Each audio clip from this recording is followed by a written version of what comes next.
The rainwater hits the sun and falls on a tent. Outside, a bunch of undead are gathered. Someone bangs on the door, desperately asking to be let in. He says he's Jong Hyung inside.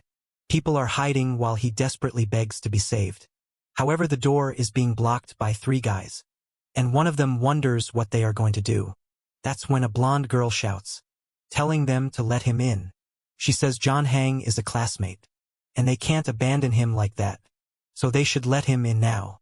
However, one of the guys says that it's crazy, because surely he must have already been bitten by the zombies.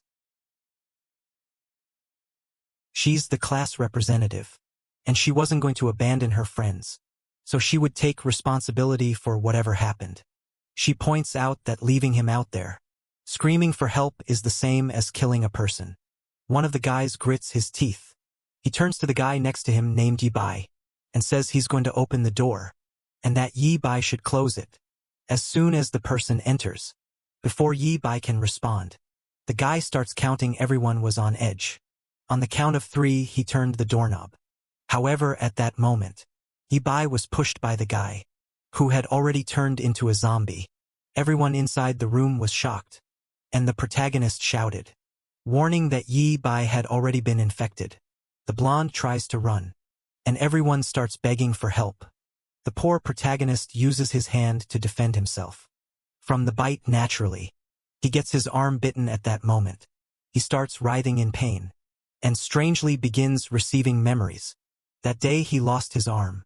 The creatures invaded and everyone tried to escape. Soon after, the entire city had been taken over. By the end of the world, a hooded man asks if he's sure he knows what he's doing. Doctor watches him, and he knew he had only 2 things to do with that. He pressed the door handle. The first was to save himself, and the second was to seek revenge. Now he was back in the present, at the moment before the door was opened. After living his entire life in an apocalypse, without an arm, he was back to when it all started. Outside, Jong is banging, asking to be let in, and the blonde once again says to open the door, saying that she was the representative, and wasn't going to abandon her classmates. Yi Bai recognizes Ruoxi, and wonders why she looks so young now. She asked if they are deaf, and tells them to let Jong in, because if they don't, they'd be killing that guy.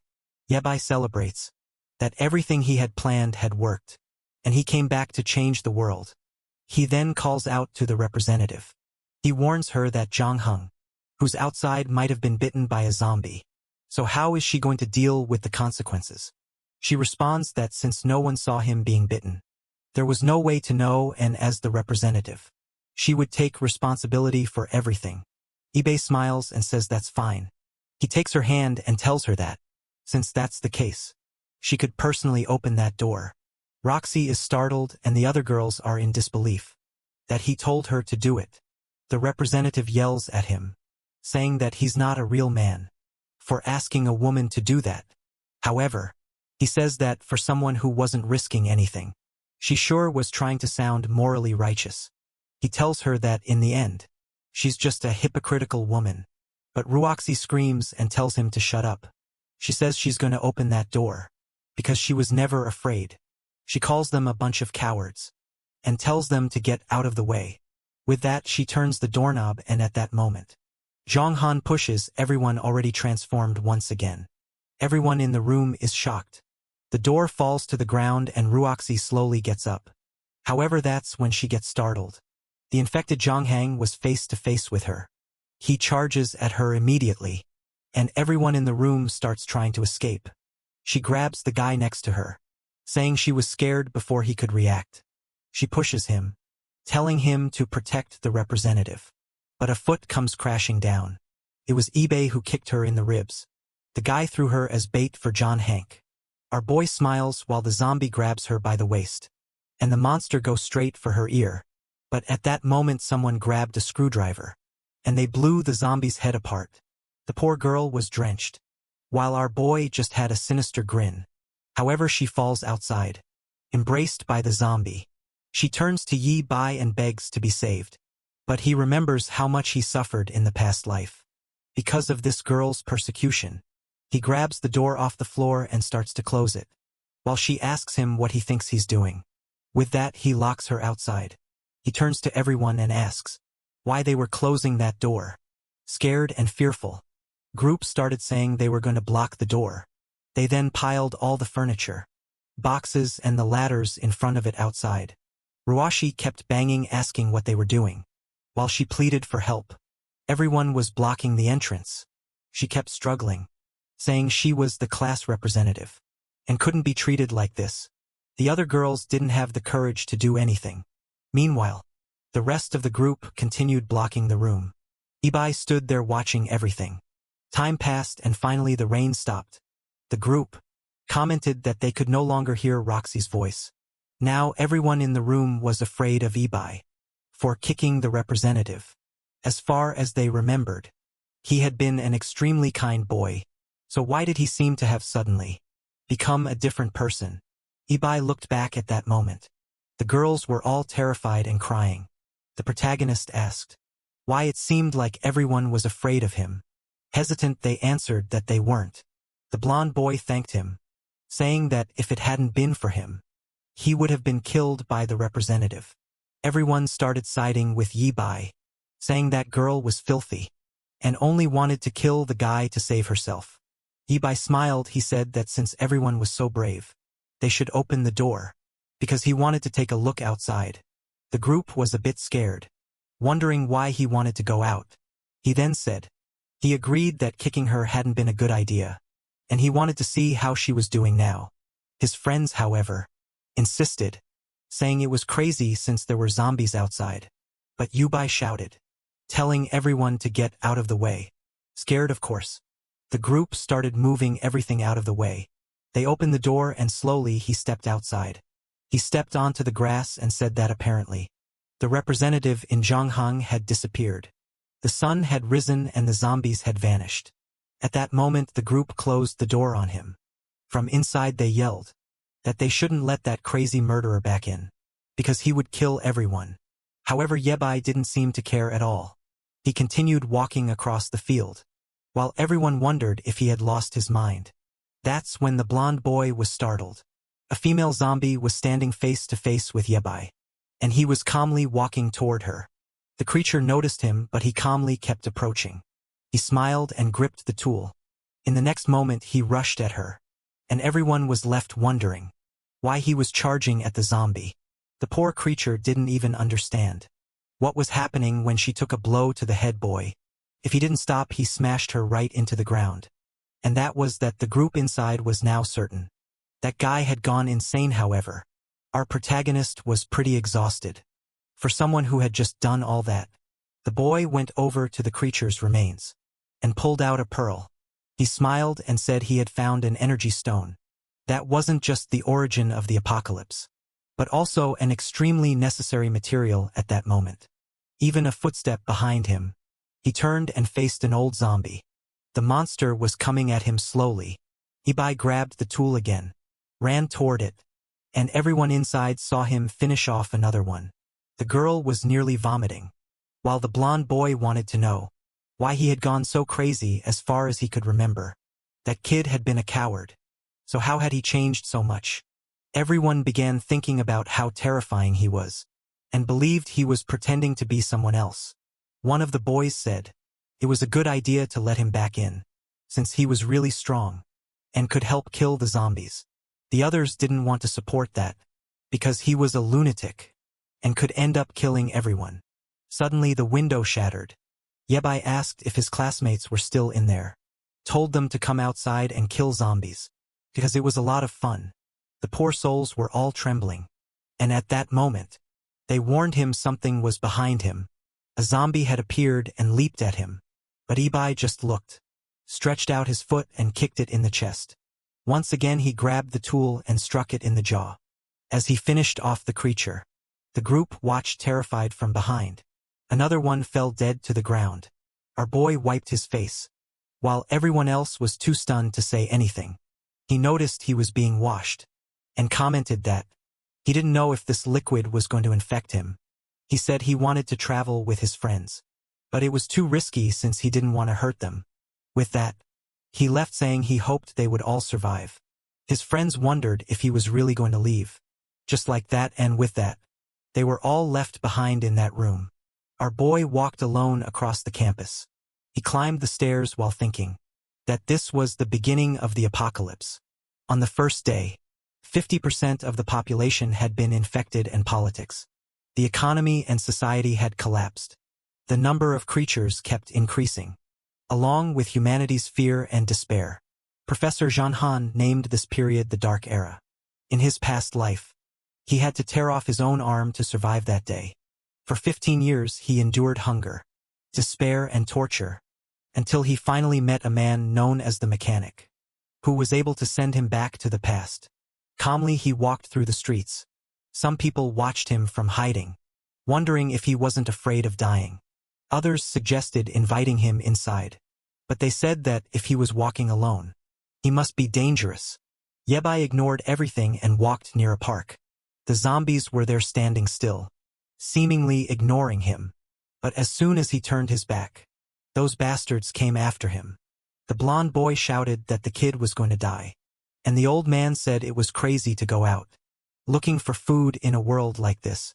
However, Yebai just smiled, grabbed his tool again, and struck the first one in the head. One more swing and another zombie fell to the ground.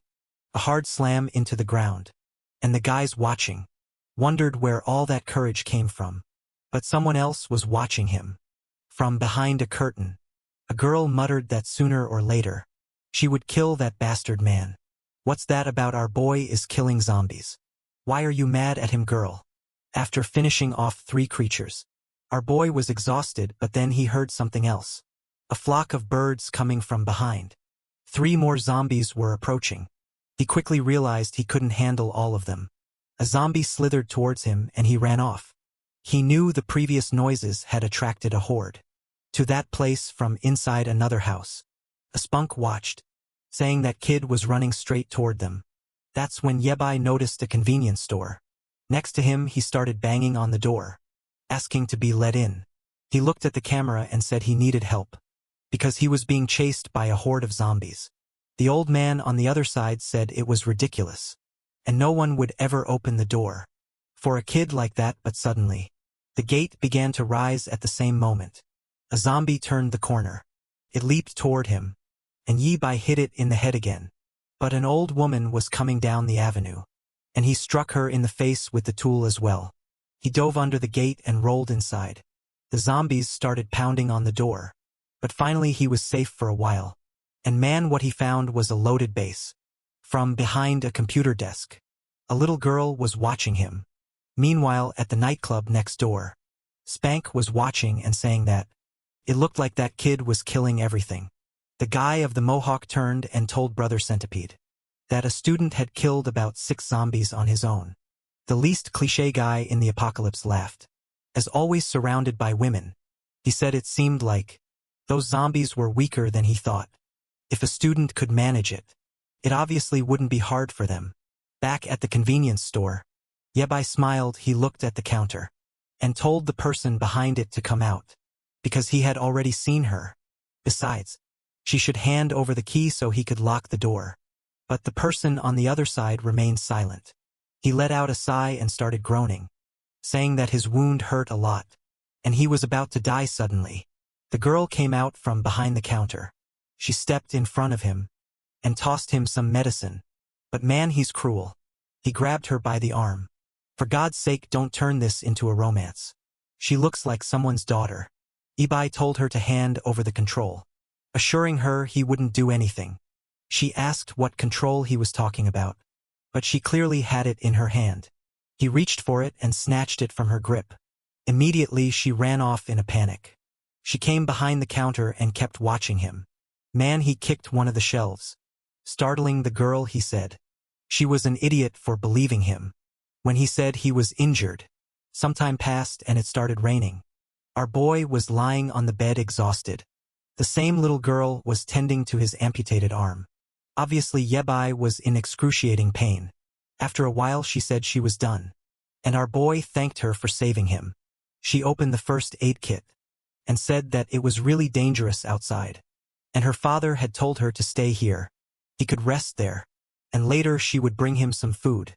With that she left the room. while he thought she was way too kind. She was the only person, out of all the doors he knocked on, who let him in. If it weren't for her, he would have been eaten by those zombies outside. But after a while, he heard her asking what some guys were doing. That immediately woke Yi-Bai up. Some people were standing in front of the store, and the so-called centipede thanked her for opening the door for his friends. Frightened, the little girl asked if they just wanted some food. Because they were hungry, he said. That's exactly what they wanted. And now all the food in that place belonged to him. She told them her father would be back soon. But the guy said her father had already been used as bait for the zombies, and now that no one was there, they could start playing a game. Yi-Bai stood in the corner, listening as they took the girl's life.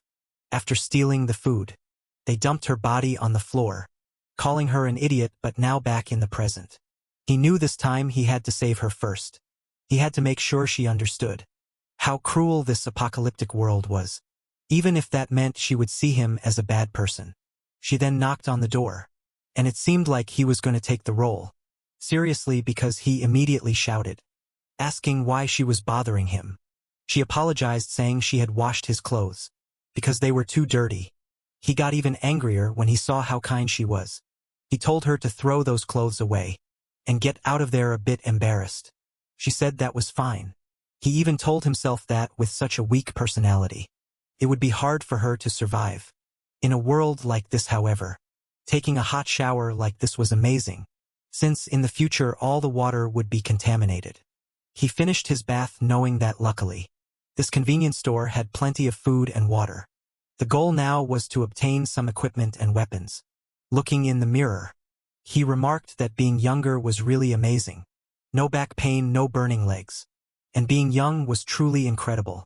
The only downside was that even his ABS had disappeared. He opened the bedroom door and saw that she had left a suit for him. Immediately he shouted, asking how he was supposed to fight zombies wearing something like that. The scene shifted to the nightclub. Centipede told everyone to listen up. That convenience store definitely had food and liquor, but it wouldn't last long. The plan was to get out, kill the zombies in front, and steal everything from that place. Not to mention, that maniac knew there was a cute little girl there, so it would be easy to finish everything off. He even told his brothers to go and kill the zombies, so they could start the robbery. The creatures continued banging at the front of the convenience store. Meanwhile, Yi-Bai approached and called the girl's attention. He told her to stop being so stupid, and said he had a question. He wanted to know why she was there alone, and what happened to her family. She explained that her father had gone to gather resources, but hadn't returned at that moment. He slammed the table, asking if she was stupid for letting him in alone like that. What if he had wanted to do something bad to her? How would she defend herself? Frightened, the girl said that he had said he was hurt and covered in blood, so she was afraid of letting him die out there. But once again he shouted, asking if she hadn't noticed that he was being chased by a bunch of creatures. The personality like that, she would just be a burden, so it would be easier for him to kill her and save himself the trouble.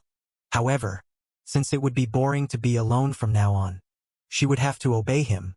He warned her that she have to do everything he said, or he would kill her on the spot. The group from the nightclub was heading toward the zombies, or rather the zombies were heading toward them. They went out with courage, but after seeing the first one get devoured, they all hesitated. They began questioning whether these creatures were different from the ones the student had killed. But Centipede told them to charge ahead, or he would kill the whole group himself. However, one of them ran off, saying that dying to the zombies was scarier. Centipede then grabbed him by the hair, threw him toward the zombies, and said his wish had been granted. The fool asked how he could do such a thing while he was being devoured. The rest of the group was finishing off the creatures. The problem was that Centipede soon realized there were too many, and they would have to flee. The peace had been disturbed by the horde following them. Meanwhile, the convenience store had become peaceful. Little girl climbed the stairs and brought some ramen to our boy, saying she had made it for him. She also brought the hot water he had asked for, but he told her to get out of there because she had done enough. He warned her that unless he called for her, she better not come into that room. With that, she closed the door and he prepared the noodles. He started eating immediately because he was starving. As soon as he tasted it, he got excited and smiled, saying it was really good. However, our boy grabbed the bottle of hot water. He started approaching, and Centipede asked what he was doing. Our guy took off the cap and poured it on him. Man, his hand turned red and blistered immediately. Centipede was in agony but couldn't let go of the hand, or he would fall to the zombies. eBay told him he was an idiot for asking for help, while threatening to kill someone. But at that moment someone tugged at his sleeve. When he looked back, it was the little girl telling him to stop. She warned him that it would be better to let that guy in and stop hurting him. That surprised both the protagonist and Yi-bai. He immediately turned to the girl and told her to get out of there because he hadn't called for her. But she kept insisting, saying that her father had told her not to hurt others. He stood silent for a second. Then he asked if she wasn't afraid of that guy coming into the house and killing her. Centipede, however, said he would never do something like that. He was just starving and ended up in this situation because he was surrounded by zombies. The outside was already full of creatures, so unfortunately couldn't leave anymore. eBay was angry that the girl had interrupted his plan to kick the guy in the head and let the zombies eat him. Then he noticed a box cutter on the table. Centipede came in thanking her for her kindness, but he warned that now that he was inside, this was his territory, and anyone who refused to obey would have to die. Now the girl realized she had made a mistake. The sky was dark and there were zombies everywhere. A bald man and a boy were blocking the door. It was the remaining people from the nightclub, and the bald man said it was that bastard Centipede's fault for dragging everyone into this. The girls were all screaming in panic, and they didn't know what to do, because now that bastard must be dead. The worst part was that the wooden door was about to be destroyed by the creatures outside. The bald man couldn't see a way to keep the place standing. He called out to the girls, telling them to come help block the door. But as he looked at them, he thought to himself that he would have liked to enjoy them more. But unfortunately that wasn't going to happen. The only way to survive was to run away and let them die back at the convenience store. Centipede stood in front of you. By smiling, he told the girl that she was cute, but too naive to think he wouldn't kill anyone. However, now that he was inside, he would give her the chance to surrender and become his slave. Then he looked to the side and said he had to deal with a bastard who poured hot water on his hand first. Out of revenge, he made sure the boy would suffer as much as possible. But Yubai stood silently, holding the box cutter in his hand. A little girl insisted, saying that her family owned that convenience store. She added that downstairs there was chocolate, plenty of snacks, and enough food for everyone there. The two stood in silence for a second. The girl smiled, saying everyone could eat together and live peacefully and happily. Centipede lost his temper, lunging at her, asking if she was making fun of him. But the box cutter came in. In half a second, Yi-bai slashed at the guy's hand. Centipede screamed in agony, but Yi-bai spun the box cutter, ripping it in a reverse hold. Centipede blocked his move. Our boy was aiming for his throat, but it was undeniable that the guy was much bigger, and landed a kick to Yi-bai's stomach. Our boy was thrown back, and the girl fell to the ground with him bleeding. Yi-bai walked across the room toward him. He warned that it was the first time in his life that someone had made him this mad. Yi-bai couldn't believe that with one kick, the guy had broken some of his ribs. At that moment, Centipede started stomping on his leg. Our boy was in agony. Centipede wanted to know how he had killed a zombie so easily. Earlier, Yi-bai said he wouldn't tell, and the guy replied that he was asking for death. He began stomping on him, saying eventually he would change his mind. The little girl was just watching. Yi-bai was using this as an opportunity to teach her a lesson. But the price was already too high. He then told the guy to stop, saying he would tell him. Centipede told him to explain quickly, promising he would cause the least amount of pain when he killed him, but Yi-bai spat blood in his face. Of course, this did make the guy happy. He threw Yi-bai against the wall and kicked him in the stomach again. Centipede asked if he thought this was fun, and started stomping on him again. Manny told Yabai to die and hit him in the jaw. I think our boy's attempt to teach a lesson is going a bit too far. But that's when the shift finally came. The little girl whipped him across the neck. Centipede turned asking what she thought she was doing. He shoved her hard, throwing her to the ground and grabbed the box cutter. He screamed in a rage, saying they were both going to die. But time was up, and Ibai landed a blow to the back of his neck. With a stick with that, Centipede passed out on the floor. Our boy was exhausted and could barely stand. The frightened little girl asked if he had died. Seeing the pool of strawberry juice, she wondered if she had really killed someone. Ibai then placed a hand on her shoulder. He told her it was okay, because she had done what was necessary. Besides, that bastard was an evil man. Confused, she asked why he had acted that way, when all she had done was try to help him. But that's when Ibai told her that bastard wasn't dead. She seemed excited and said that if that was the case, she should save him, but our boy threw her aside. He tossed her out of the room and said he had never met anyone as stupid as her. He slammed the door, muttering that this girl really made him mad. Not to mention, that bastard had now dirted his whole room. He grabbed Centipede by the leg and dragged his body toward the window. Then, with a swift kick, he sent him flying to the zombies. Manny fell to the ground like a piece of trash. And for the zombies it was a feast, and they all gathered. That's when the poor guy opened his eyes, just in time to realize he had become a meal.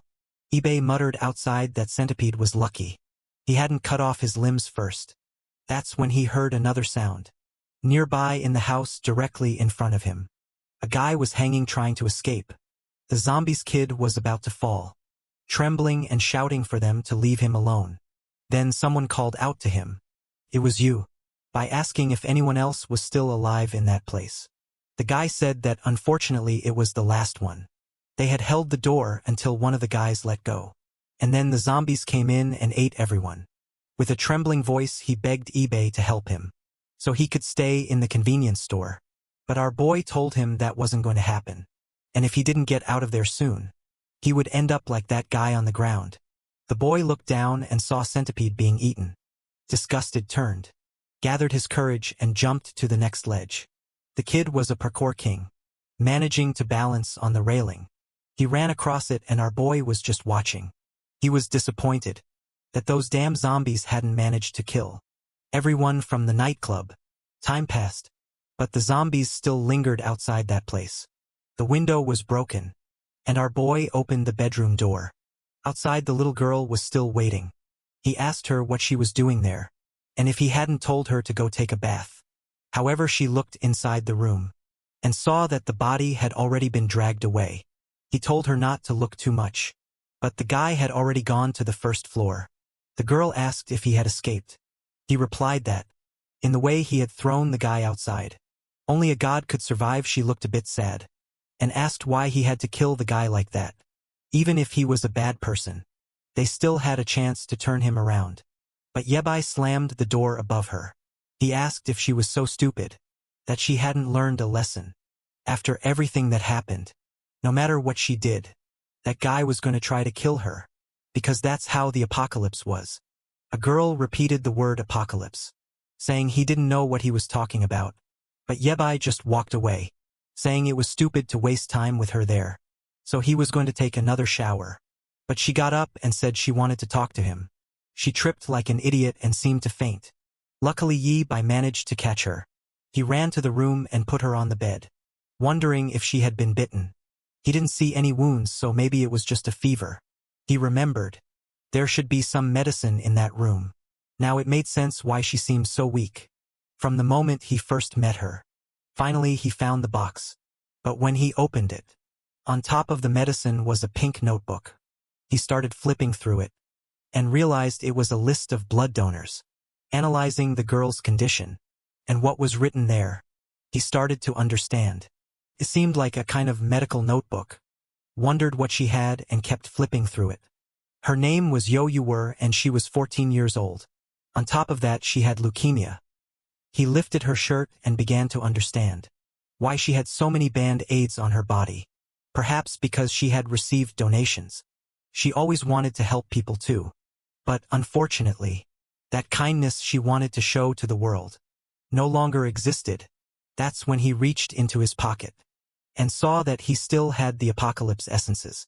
He didn't know how effective they would be for this particular illness. But Mike was falling outside. The area was still full of creatures. Fortunately, the night was calm, and after some time, the sun began to rise. The zombies were all standing still. But for some reason the sun caught their attention. Sometime later Ibai woke up.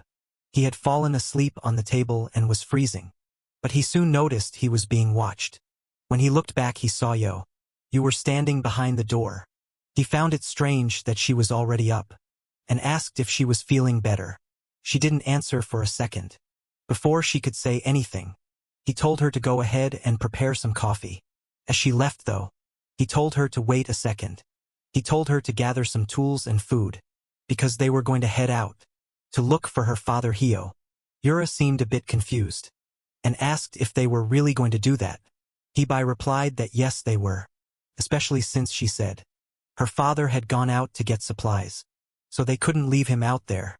This annoying girl only complained, saying her father told her to be a good girl, stay in the store and not go out looking for him. The protagonist then asked how long her father had been gone. She lowered her head and said at least 3 days. He then asked how long it usually took. She replied that it was normally half a day. He then told her to use her brain and ask herself why he hadn't come back yet. But she yelled saying that nothing had happened, because 3 days ago, he shouted that he was already on his way back. However, our boy was cruel and asked if she had received any other messages. In the past 3 days, he could have been bitten by zombies or fallen into a trap and might be waiting for rescue.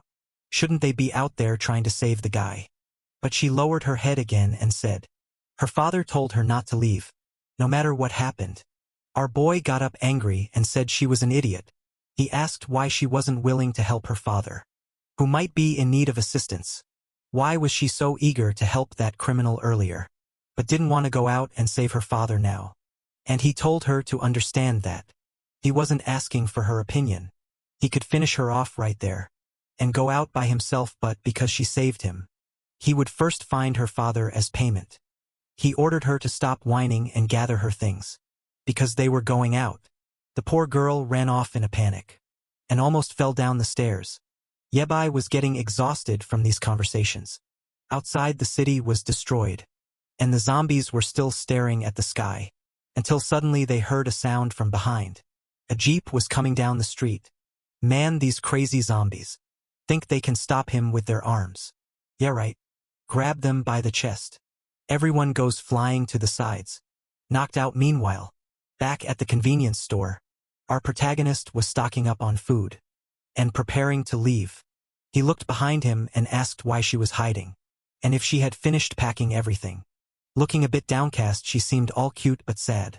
Our boy asked why she was wearing that kind of outfit, as they weren't going to a party. But he quickly changed the subject, asking where the instant noodles get asked for were. She handed it over and he started eating. As she looked around the store, he began planning what they were going to do. Once they opened the door, at the very least, he would have to kill a bunch of zombies and find a working car. Then he'd have to make sure she got into the car without doing anything stupid. To be pretty difficult. He noticed she was eating some spicy sticks and asked for one. The girl was feeling sad from being scolded all the time. However, someone was approaching the store just as she was handing him the snack. They were standing there when in the next second, everything was thrown around. The place had turned into a mess, and Yibai asked if it had been an earthquake. But a car had crashed halfway into the store. The protagonist was startled, wondering why something had invaded the store. The car was sitting there and suddenly the door opened. A man in military gear got out and started laughing. A bald, chubby guy said he was lucky to find a convenience store. He kicked a zombie and stomped on it, saying that a good zombie was a dead zombie. He headed toward the store, saying it was time to fill his belly. As soon as he walked in and saw a bunch of snacks, his eyes lit up. He immediately crouched down, licking his lips, saying he had found his favorites. The city center was empty, so we came out to this deserted area, and apparently got lucky. But that's when the box cutter appeared. eBay warned him to drop everything he was holding, and not to move. Last insect that had come in had already been disposed of, and he wouldn't hesitate with another. But in that moment, the chubby guy moved and threw snacks at his face.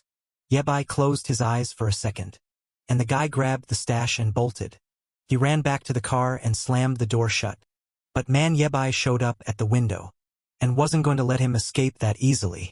He called the guy a filthy pig and told him to die. Just as the box cutter was about to do its work, the guy begged for forgiveness, saying he surrendered. But of course, that's when Yoyer told him to stop killing people. She awkwardly said that, and saw both of them staring at her. She awkwardly explained that she didn't want him to die, because he caused damage to the store, so someone had to pay for it. Yebai just observed while the chubby guy trembled. He made a sinister grin and said she was right. He turned to the chubby guy and told him he would have to leave the car as payment for the damage to the store. He immediately told Yoyer to bring her bags and load up the car because they were leaving. She agreed, but then noticed something. Chubby guy apologized, saying he only destroyed the door because he was starving and didn't know they were inside. Then Yoyer stepped outside with her bags and was startled. There was a horde of zombies approaching. Because of the crash, chubby guy was scared, wondering why there were so many, especially since he had just killed a bunch. Yoyer quickly jumped into the car. He closed the door, and the chubby guy told them to buckle up. He immediately floored it, because several zombies had lashed onto the car. He gripped the seat as the truck ran over everything, and the chubby guy hit the gas hard. Man, he was tearing through the city, but the bastard seemed to be enjoying it. He was even drifting, like he thought he was in Fast and Furious. Yebai told him to drive properly, or he was going to get a nice slash to the neck.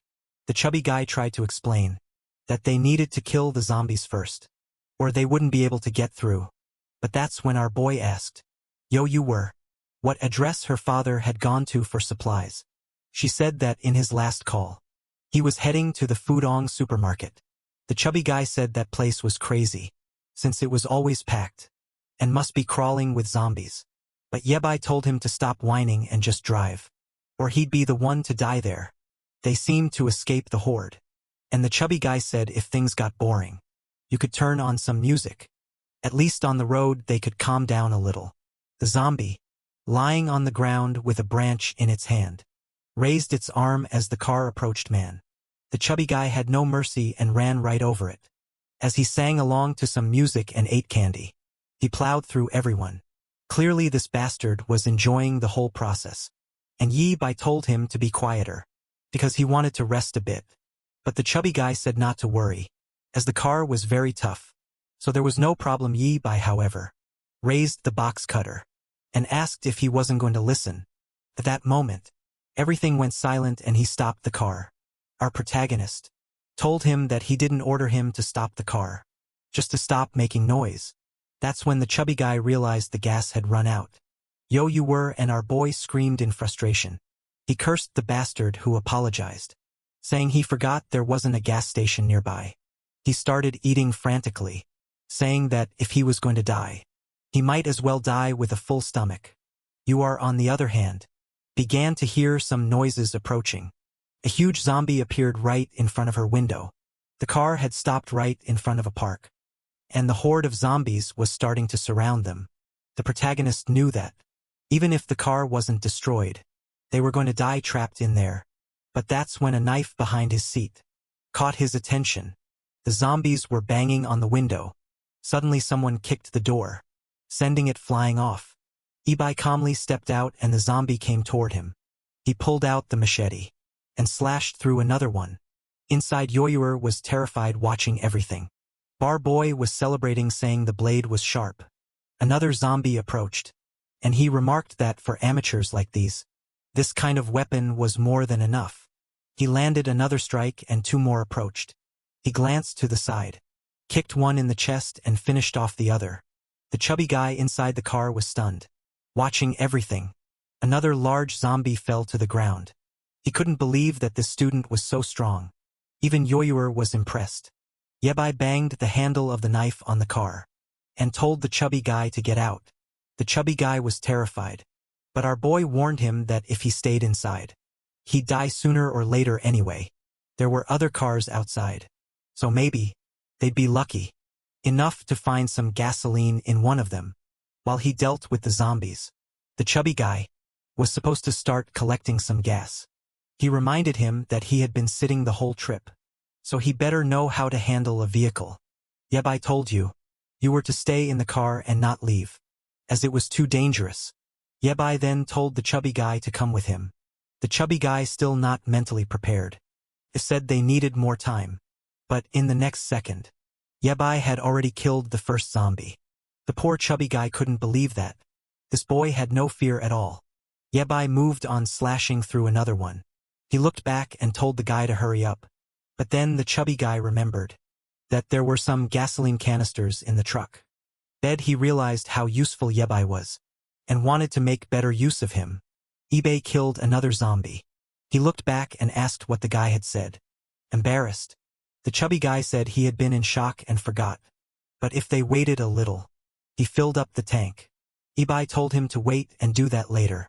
The chubby guy was confused. Our boy said he needed help collecting something. He opened his hand, revealing a green pearl. He explained that they were found in the brains of zombies, and while he killed them, the chubby guy was supposed to collect them. Poor guy, who had never done anything like that before, started sweating. But Ebai said it was easy and showed him how to do it. He quickly demonstrated the process and asked if the chubby guy understood. Obviously the guy said it was too disgusting, and he'd rather stay in the vehicle. Yebai warned him that if he went back to the vehicle, he'd end up as ground meat. The chubby guy then asked how he was supposed to do it. Without a knife, our boy told him to use his hands, saying he was going in, and if the guy didn't help, he'd be killed too. With that, Yebai took a step forward and finished off another zombie. The chubby guy, disgusted, approached the first zombie. He ran back to the jeep, grabbed a tool, and prayed for protection. The protagonist said they didn't have time to waste, and told him to start collecting right away. But the chubby guy, hesitant, wondered if the zombie was still alive. He struck it and went to collect the pearl, impressed that it was actually easier than he thought. There really was a little crystal inside. He never imagined that the human head produced something like that. He then asked Yebai if those were worth a lot. But Yebai told him to shut up. The chubby guy began to think that maybe this is why humans had turned into zombies, and wondered if he should keep a few. Meanwhile, Yebai was finishing off another batch. After a while, he said that was enough, and they wouldn't bother with the ones farther away. He thought to himself that getting used to this body without training was quite difficult. He turned and asked the chubby guy how many he had collected. Chubby guy was proud of saying he had gotten several. He said it was fun, and Ebai told him to clean them and store them. Then it was time to fill the tanks, so they could get moving. Ebai then went to check on Yahello. However, her illness seemed to have worsened again. He was startled and grabbed her arm. Calling her name, he placed a hand on her forehead, and realized the fever was worse than before. He began rummaging through her bag, remembering that they had grabbed some medicine and water. The chubby guy appeared and asked what was wrong with her, but Yebai told him to shut up and fill the gas tank. After some time, she seemed to have stabilized a bit. The chubby guy suggested that maybe it was because she had stayed in the heat of the car for too long, and asked if she was feeling better.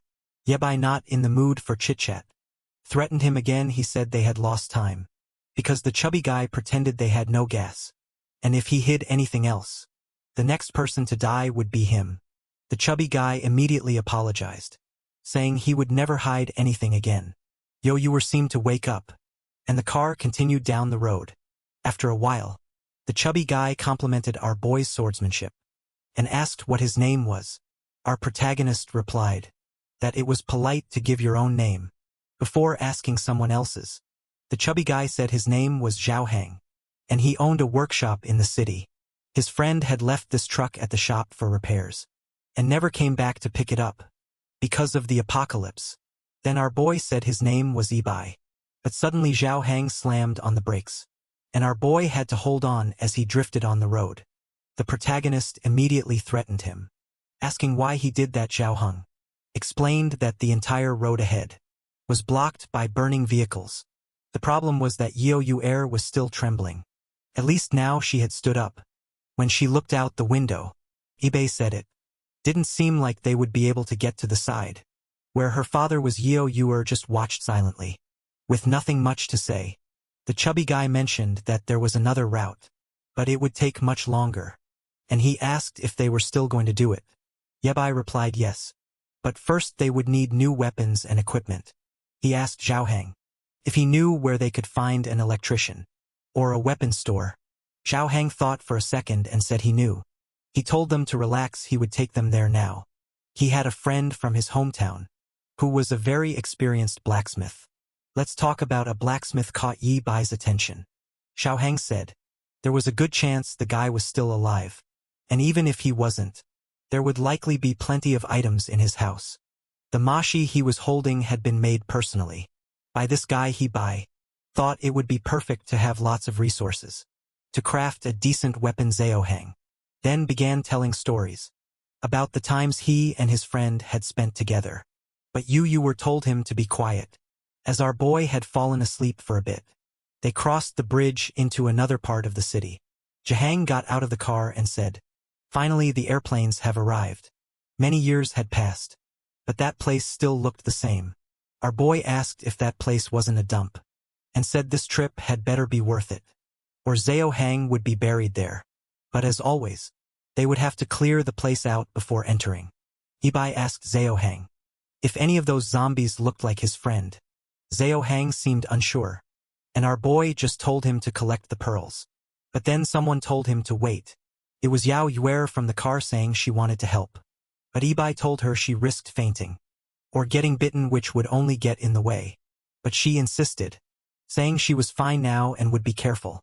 Jahang said that since she was brave, he would dig and she could collect the pearls.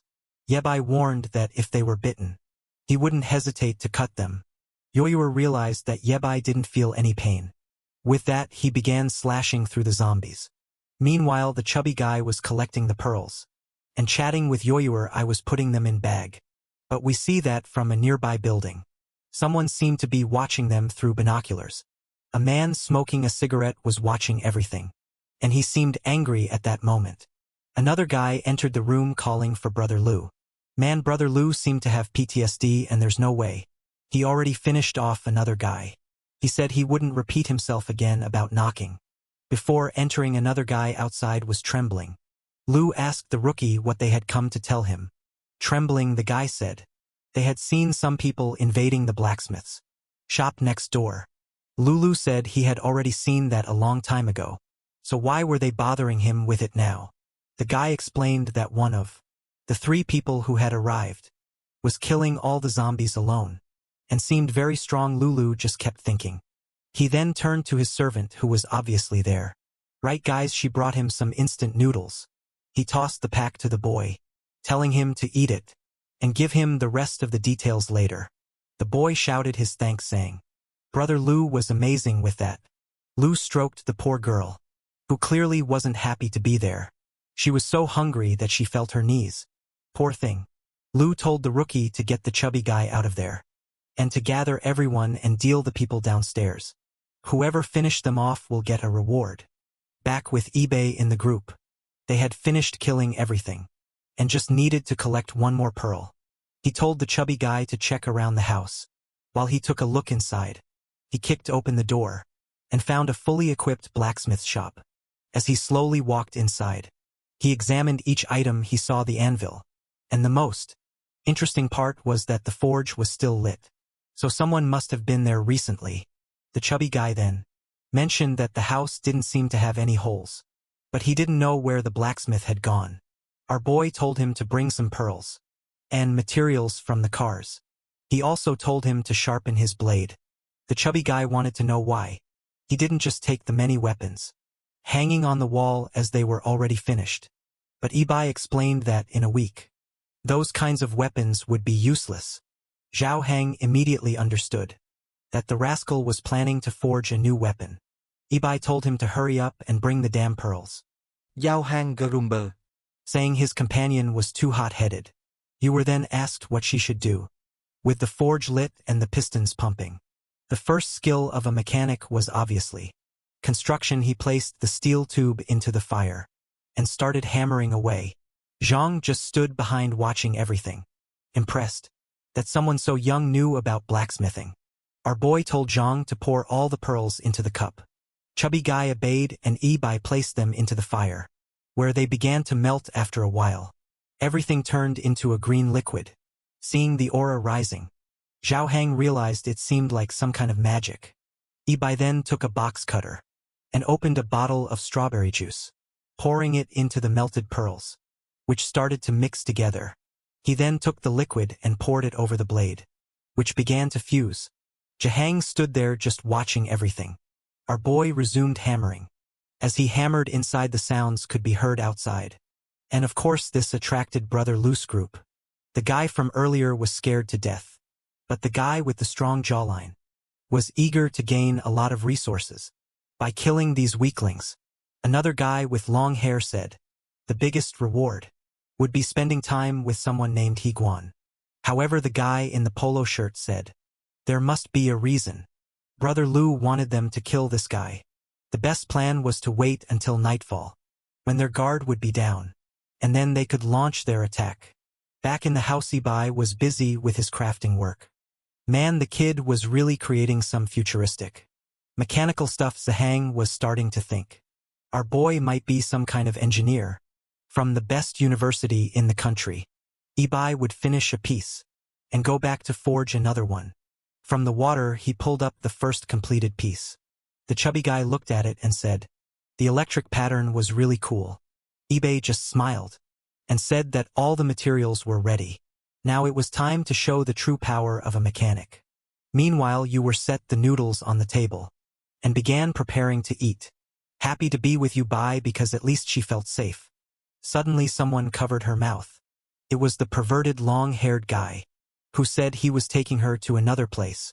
But Ibai seemed to hear something just before that. Inside the house, he had been sharpening the blade. He fitted it into a mechanical device and placed it on the table. Zhao Hang, curious, said he had only ever seen one of those in movies. Ibai grabbed 2 cables and said it was time to activate. He electrified the weapon, and it lit up with a green glow. The engine in the place was already failing, and the chubby guy was impressed. Our boy announced that the second-order sword was ready. Zhao Hang wanted one too, but then they heard Yao Yuer's voice from outside. The next second, they were running to see what was happening. They came face to face with Brother Lu's gang. Ibai saw Yao Yuer unconscious in the guy's arms, and his expression turned dark. The bald guy at the front told him to drop the weapon, or the girl would die, but Ibai just raised his arm, slashed the ground in a shock wave, cut the guy in 2 in a panic. Another one tried to run, but Ibai simply asked where he thought he was going. He slashed again, cutting through metal like it was paper. At that point, everyone was in a frenzy trying to escape. Meanwhile, behind them, Ibai had already made the first headless knight. The guy who had spoken with Lu earlier told the other to let go of the girl, or they wouldn't make it out alive. The guy insisted on fleeing, saying that if they didn't escape, Brother Lu would kill them later. That's when a lightning slash passed in front of them, and from behind Ibai was slowly approaching. But then Zhang Han shouted, warning him that a horde of zombies was approaching from behind. The strange thing was that they were moving much faster than before, as if they had been injected with something. Zhao Hang didn't know what to do and asked Ibai. He gripped the handle of his blade, slashed at the zombies and started cutting them down. Next to him, Zhao Hang was just watching in awe as Ibai unleashed a flurry of attacks. The problem was that, obviously, the 2 bastards were getting away. Zhao Hang then pointed out that they were running toward that building. Ibai said of course, and told the chubby guy to stop standing around and chase after them with the vehicle. The chubby guy scrambled into the car, saying he understood as he sped away. He saw that Ibai was still dealing with a lot of zombies. Mission to save the beautiful damsel now felt to him. The guys heard something behind them. Of course, it was Zhao Hang's car, and they jumped into the bus. Zhao Hang hit the brakes and saw they had arrived at what looked like the base of those guys. He got out of the car not knowing what to do, since the entrance was blocked by the bus. While the two from earlier fooled with you were. Other guys inside the building watched him through the windows. Seeing that he was just a lone chubby guy, they thought it would be easy to deal with him. They got off the bus and told him to leave the car there, or everyone in that building would end up roasted. Zhao Hang said he wasn't afraid and told them to come at him. Guy in the cap ran at him, boasting that he had killed more people than Zhao Hang had eaten Chicken Man. Considering Zhao Hang's size, that was a bold statement. But Zhou Hen just bragged himself and said, they were looking for death. That's when the green crescent moon slashed through. And of course the guy was split in half man. The bus behind him was shattered as well. Zhao Hang was amazed that our boy had already killed all the zombies.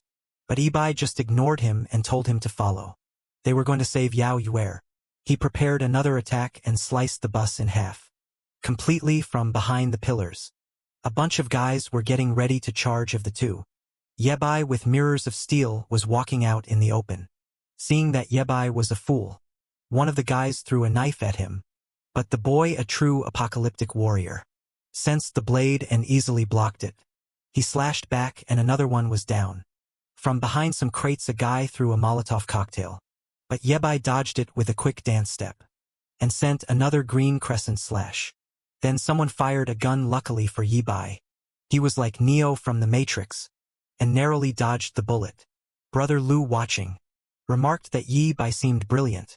He said he was interested in knowing how Yebai was so strong and asked if he wanted to drink something with him. He tried to explain that he liked talented people like Yebai, but Yebai just raised his blade. Lu pointed to Yo Yuer and told Yebai not to move. She was peacefully sleeping, but in a second she could be dead. Louis said Yebai was being treated with courtesy, so he better stop acting like that, or else he'd find out if a bullet was faster than a sword. Yebai just stood there observing.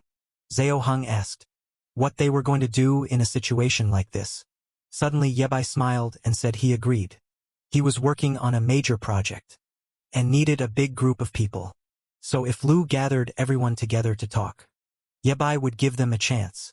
Lu questioned if Yebai really wanted to talk to everyone, and said that if that was the case, they would welcome him. Gao Hang whispered to Yebai that it was crazy to go up against everyone alone, since they had guns. But Yebai just told him if he didn't want to come, he should just disappear. The chubby guy was trembling, but said that if Yebai was leaving alone, he'd rather go too. He really was leaving, and didn't regret it at all. Yebai thought to himself that the bastard was really annoying. Then the lackeys came and seemed to escort him somewhere else. A while later he found himself in a room, face to face with Brother Lu's entire group. Lu welcomed him and said they had all the healthy people within a 15-kilometer radius here, and he was the leader known as Lu Shang. He then asked the protagonist's name and what kind of help he needed. Our boy introduced himself as Yebai. He said he remembered Lu Xiang and asked if he knew how this disaster started. Lu was confused, wondering how Yebai knew him and how he knew how all this began. Yebai complimented Lu on realizing the disaster was coming and stockpiling so many supplies. He also mentioned that Lu's current plan was probably to establish the Nether Dragon Association. Lu Shang was even more confused. He said he had only shared that name with a handful of people. So how did Yebai know all of this? But our boy showed him the pearl and said he knew Lu was more interested in that. Lu Shang, tired of this, told Yebai to spill everything he knew. Yebai stayed silent for a second. Then he said that the zombie infection might have started with a virus that spread through birds from another country. Others claimed it was a kind of nuclear weapon designed to reduce the population. And the craziest theory was that an alien meteor had crashed on Earth, carrying an unknown virus. Yebai said he believed Lu Shang had heard of these three possibilities, which was why he had moved the city center people to this isolated location. Lu Shang said yes. He knew a little secret about the virus. He pulled out 2 purples from his pocket and said he still didn't understand why they existed inside the heads of the creatures, but he figured Yebai's big project and the sword he was carrying had something to do with it. Ibai confirmed this, but he said he would need help with a few things. Luo Xiang agreed, but said he wanted to see the sword first. Our boy started to raise it, but Luo Xiang reminded him about the girl beside him. No one wanted a sad ending there. Ibai stayed silent, reluctantly handing over the sword, but as soon as Luo's lucky touched it, he nearly collapsed. He took it to brother Lu, saying it was impossible to use something that heavy.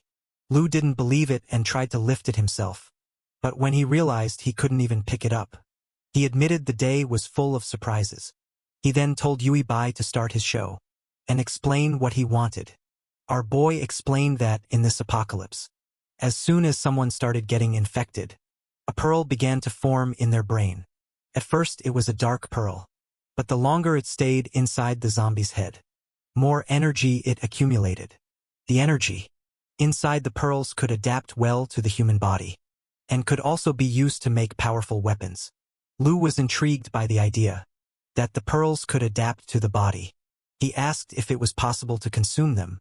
To keep getting stronger, Yi Bai said it was possible, but most people ended up becoming zombies. Lu wanted to know what happened to those who didn't become zombies. Ibai just told everyone to watch. He would show them once the first step was activation. He connected the two power cables, creating a green energy. It spread throughout the room, and the generators caught fire. With that, a blackout occurred. Lu immediately asked what was going on, but in the same moment Ibai grabbed the sword. He lunged toward Lu and slashed at him, but the blade missed its mark. He countered with a quick shot, but Yi Bai dodged it. Yi Bai tightened his grip on the blade and made a clean cut through the guy. The trembling man admitted he had been careless.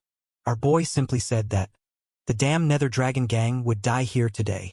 In the future they would become famous for the weapons they would create and the slavery system they would establish.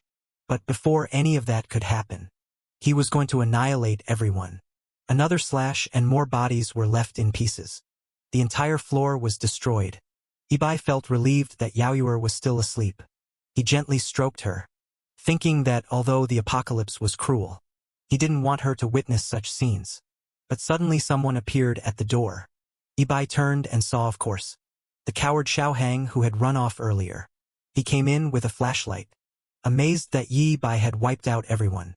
Yi Bai simply confirmed it.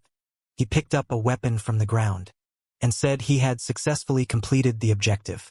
Xiaohang asked if they had come all this way just for the weapon, and not for Yuer. Yi Bai explained that in this new world, weapons had gone through many changes and were extremely dangerous.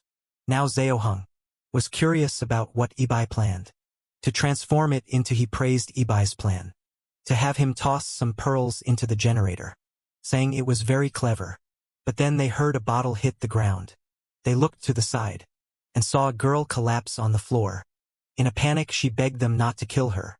Xiaohang, ever the fool, asked why there was a beautiful damsel in distress here. The girl explained that she had been captured by Luo Xiang and had been living there like a slave, suffering every day with no relation to his gang. Ibai then asked if she knew where Luo Xiang had hidden the rest of his resources. She said she did and offered to take them there. On the way Xiaohang asked where she was from, and she replied she was from the eastern city.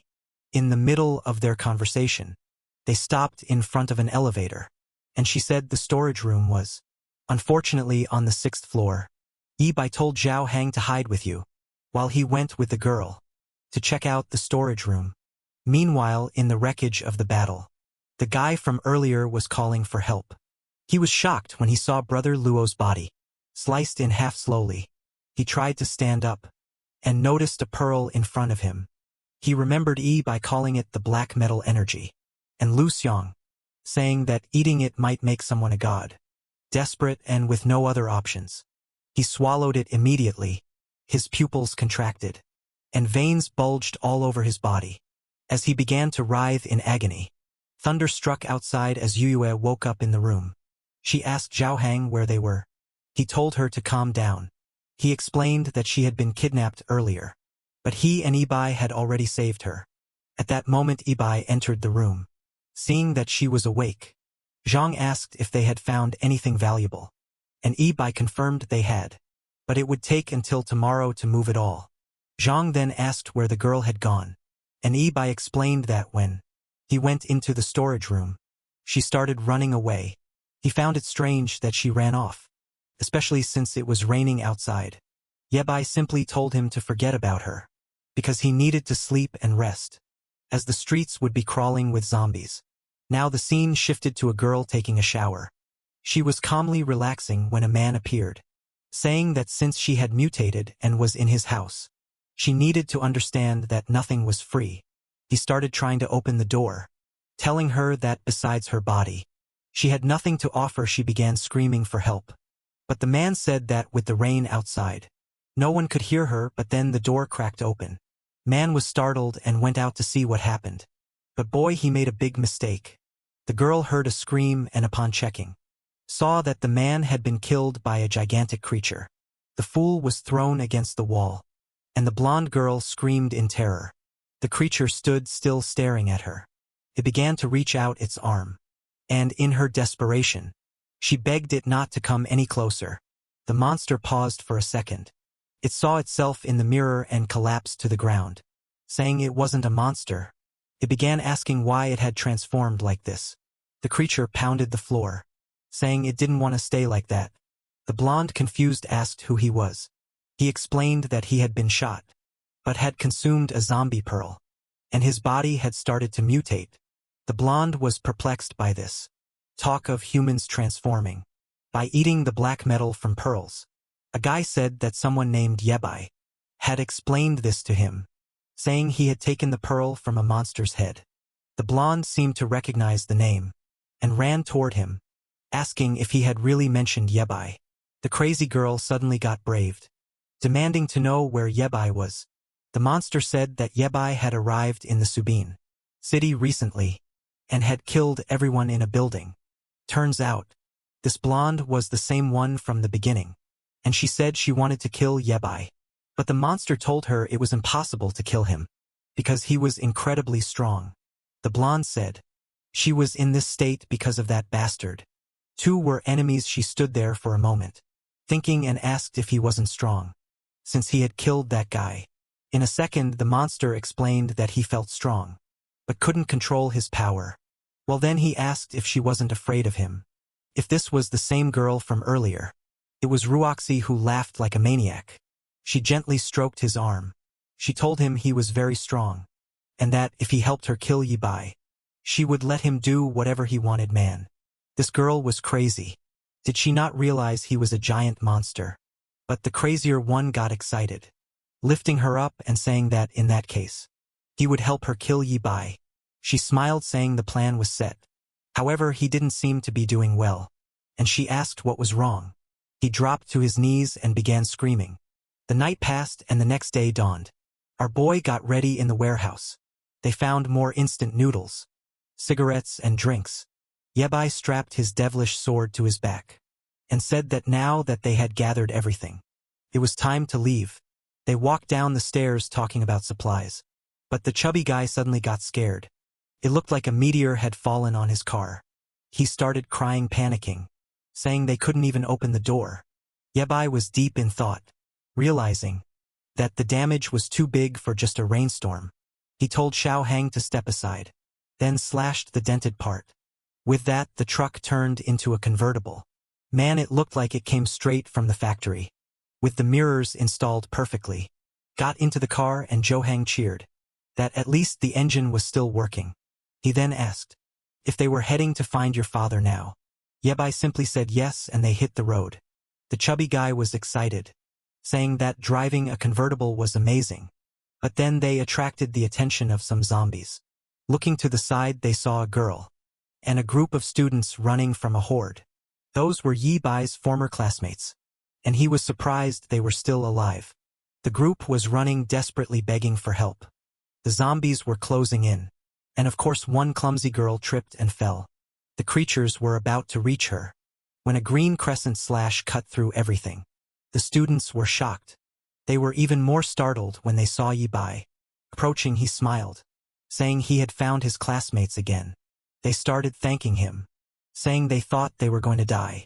The blonde guy remarked on how powerful Ibai had become, and asked where he had found such strength. Ibai ignored the question, and asked where they were heading now. The blonde explained that after they fled the school, they heard about setting up a camp on an island. But many had been eaten by zombies along the way. One of them saw the car, and immediately asked for a ride. Another came up saying she was starving, and asking if he had anything to share. Yo, you were just watching. Seeing how messed up the students were. Jahang commented that they were probably eyeing his car. At that moment Yebai told everyone to shut up. He warned them that the car didn't have much gas left, so there was no way they could take them far. And besides, they'd have to do him a favor before asking for one. The ex-classmates, excited, said they'd do whatever he asked. Ibai smiled. He called over Zhang and told him to explain the rules. This time Zhang, thrilled, was now in charge of the others. Our boy headed toward the zombies, saying he would clear them out, and they should take care of the cleanup. The students were confused, but Zhang started explaining the process. He handed over the tools, and began extracting the pearls. He smiled at everyone saying it was easy, but one of the girls fainted. Yo, you're unfazed. Reassured everyone that the heads were soft, so it was easy to remove the pearls. The group was terrified, wondering what this kid had gone through to be so calm. John then distributed the tools to everyone, warning them not to get bitten. But the blonde guy was now curious, wondering why the green dancer wanted those pearls. Yebai kept killing while they collected. 2 hours later they had filled the entire sack. Yebai then told them to hand out some food. But Johan got angry, upset that Yebai was giving away food. Without asking him first, the students were pleading. But man, the chubby guy wasn't willing to give even a small piece. Right at that moment, a creature stepped on the car's metal frame. The transformed monster from earlier had fully mutated. Yebai realized that this was an ability user, who had mutated immediately, turned and told everyone to run. But man, he almost got slashed in the arm. He dodged back and unleashed another green crescent. But the monster was a smart human too, and managed to dodge. Then out of nowhere, someone started clapping. That damn low-cut queen had finally found our boy. Yebai was furious when he saw Roxy. The students were confused, wondering why their class representative was there. Ruoxy said she had survived in every way possible, just so she could one day watch Yebai die. She immediately ordered the creature to kill him. Yebai couldn't understand why. The creature was siding with the low-cut queen. The monster came at him, leaving him no choice but to fight. Yohuru called out to him and suddenly a fireball hit. Between the two on the roof was another creature, a flaming one-haired zombie. And suddenly, the scene shifted to a ship in the middle of the sea. A guy was smoking a cigar, saying it was peaceful there, because zombies couldn't fly. They were planning to live there peacefully, gradually collecting resources from other boats. Or not really, because one of the boats just exploded. The fools were terrified.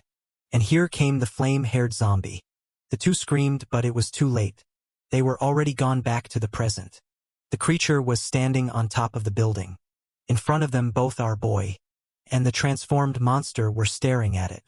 Yebai knew it was another transformability user. And even worse, an elemental. Ruohoxi had no idea that elemental creatures existed. And she asked her monster if that thing was a companion of his. He responded that he didn't know. But right then, the flame monster jumped off the roof toward him.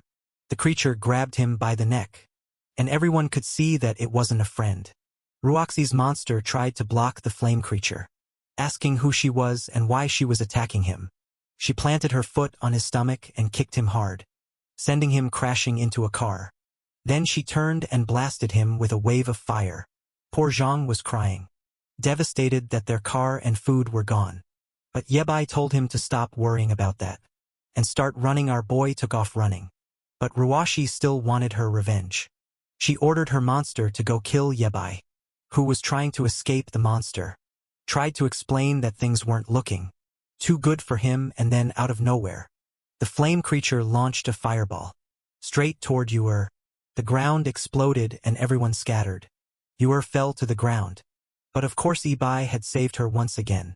Now with a wall of flames between them, Ibai told everyone to stop staring and start running for cover.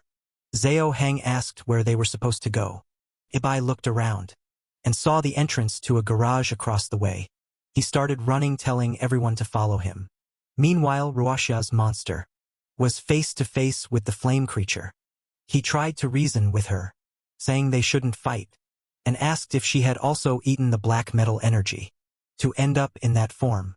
The flame creature muttered the words black pearl, but then she suddenly had a headache, fell to the ground and said she didn't want to eat it. She explained that she had been tied to a bed and forced to consume it by a bunch of lunatics. She wanted to kill them all, and whoever kills gets the ashes. Ruashi's monster said he had been forced to eat it too, could understand how she felt. But Ruashi wasn't interested in this conversation, and told them to hurry up, because Ibai was escaping. She crossed her arms and sarcastically asked how they were going to get their revenge. If they let him go, the monster reassured her, saying he could still smell Yebai's scent. The flame creature asked who this person was, that they were so desperate to find. The black monster explained that Yebai was someone who knew about the pearls. Maybe he also knew how to turn them back into humans. The flame creature, thoughtful, said that if there was a way to become human again.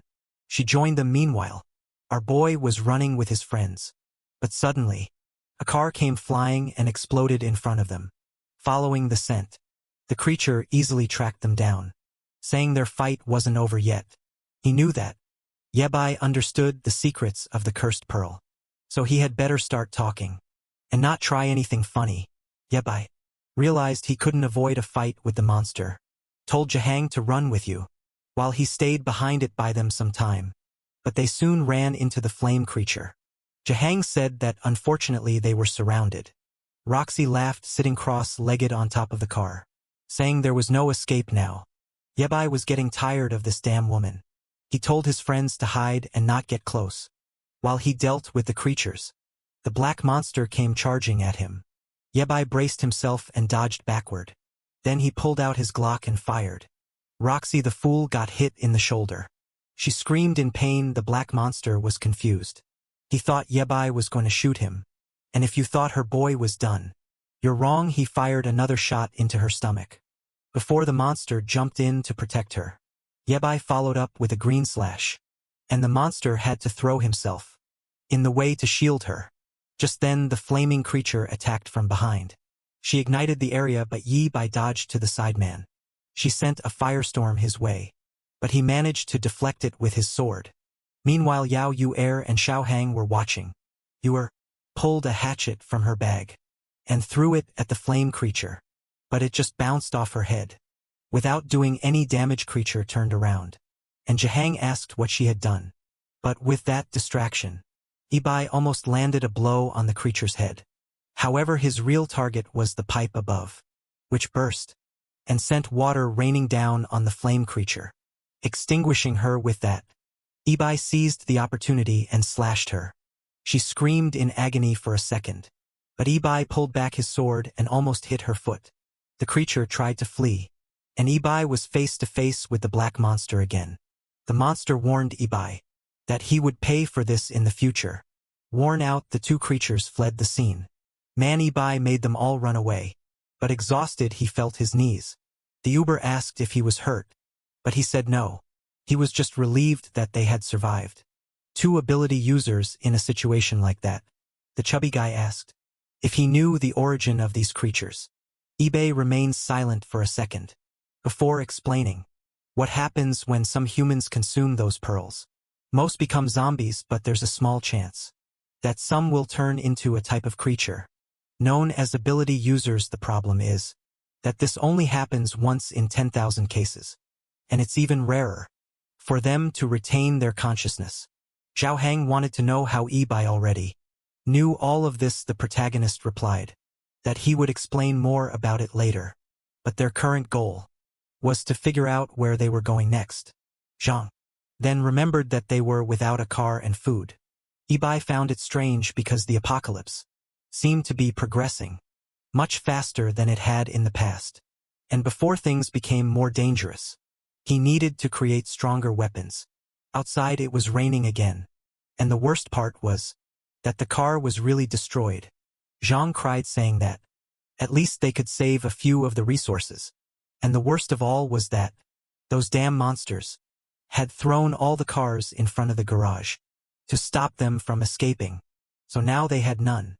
He handed a coat to the two of them, saying that, unfortunately, it was the only thing he had to protect them from the rain.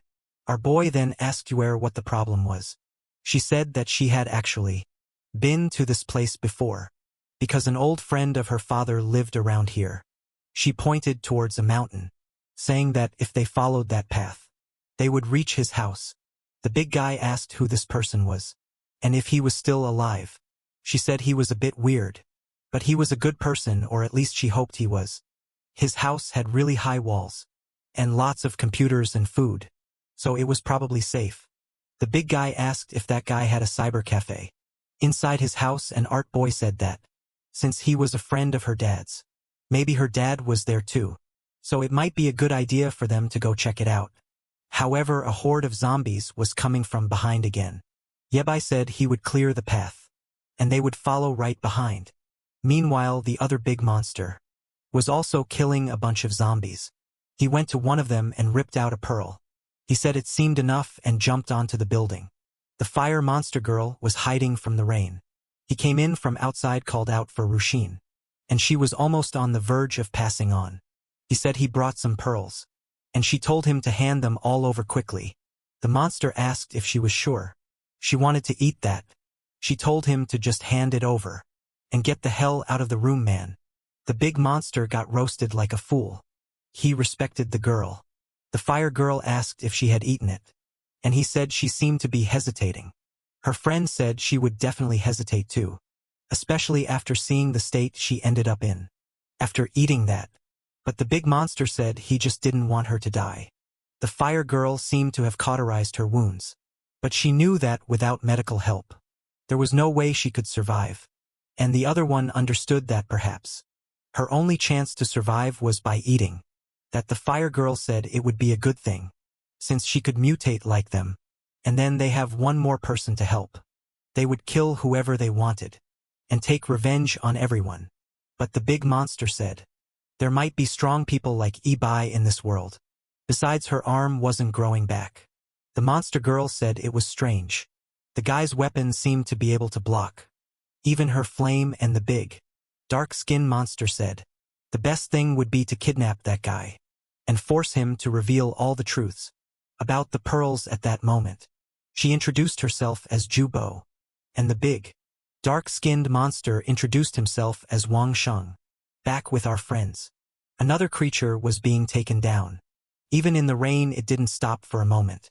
However, our boys seemed to be getting tired. Zhang quickly noticed this and said they needed to find a place to rest. He told him not to worry about him and asked, you were where they were? She pointed to a bridge and said that after crossing it, they would go up the mountain. Problem was that the tunnel was filled with water and seemed really deep. Our boy saw that everything appeared to be clogged. However, he quickly noticed a piece of wood and told Yura, get on it, and they would push her along. 3 of them then started moving through the tunnel. However, Jahang was terrified, asking if it was possible for there to be zombies underwater. Yebai didn't answer, and you were called out to him. The poor guy was just trying to stay awake, but suddenly he passed out, taking her little raft with him. The poor guy plunged straight into the clean water. Back with the monsters, they were realizing that the rain wasn't stopping. Wang Shang decided to return to the room and talk to Ruashi. However, that's when he saw her exuding a purple energy. He asked what had happened, and she started screaming, hitting him in the chest. Dabu came in and asked why they were yelling, man. A black aura exploded throughout the entire house. And now we're in the past life of our dear eBay. He was pulled out of the water, and Ruoxi asked where his mechanical group had hidden. She was angry that he wouldn't answer, and told her to go to hell. She then said he was arrogant, and that he would pay the price for it. With that, he was forced back into the water. Sometime later, he woke up back in the present in a little room. There you were. Was sleeping on his leg and woke up still a bit groggy. She was excited that he had finally woken up, however. He wanted to know where he was at that moment. The big guy came in taunting him, saying he had finally woken up. Yabai seemed upset that the big guy was still with them. He said that, obviously, it was him who had brought him to this place. Our boy asked how they brought him up the slope in such heavy rain. At that point, a gray-haired man entered the room and said he wanted to know that too. How could a boy, a big guy, and a child survive in streets full of zombies? Then you got excited and called him Grandpa John. He explained that Jorang had pulled our boy out of the water, but didn't know what to do. Luckily, he had been watching everything on camera and approached with a car to save everyone. Ibe asked if he saw everything, and the old man said he saw him slicing through the zombies like they were cucumbers.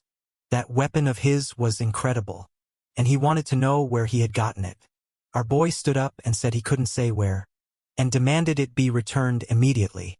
The poor guy threatened the old man, but collapsed his knees from exhaustion. The old man then said that it seemed using that sword really drained anyone's energy.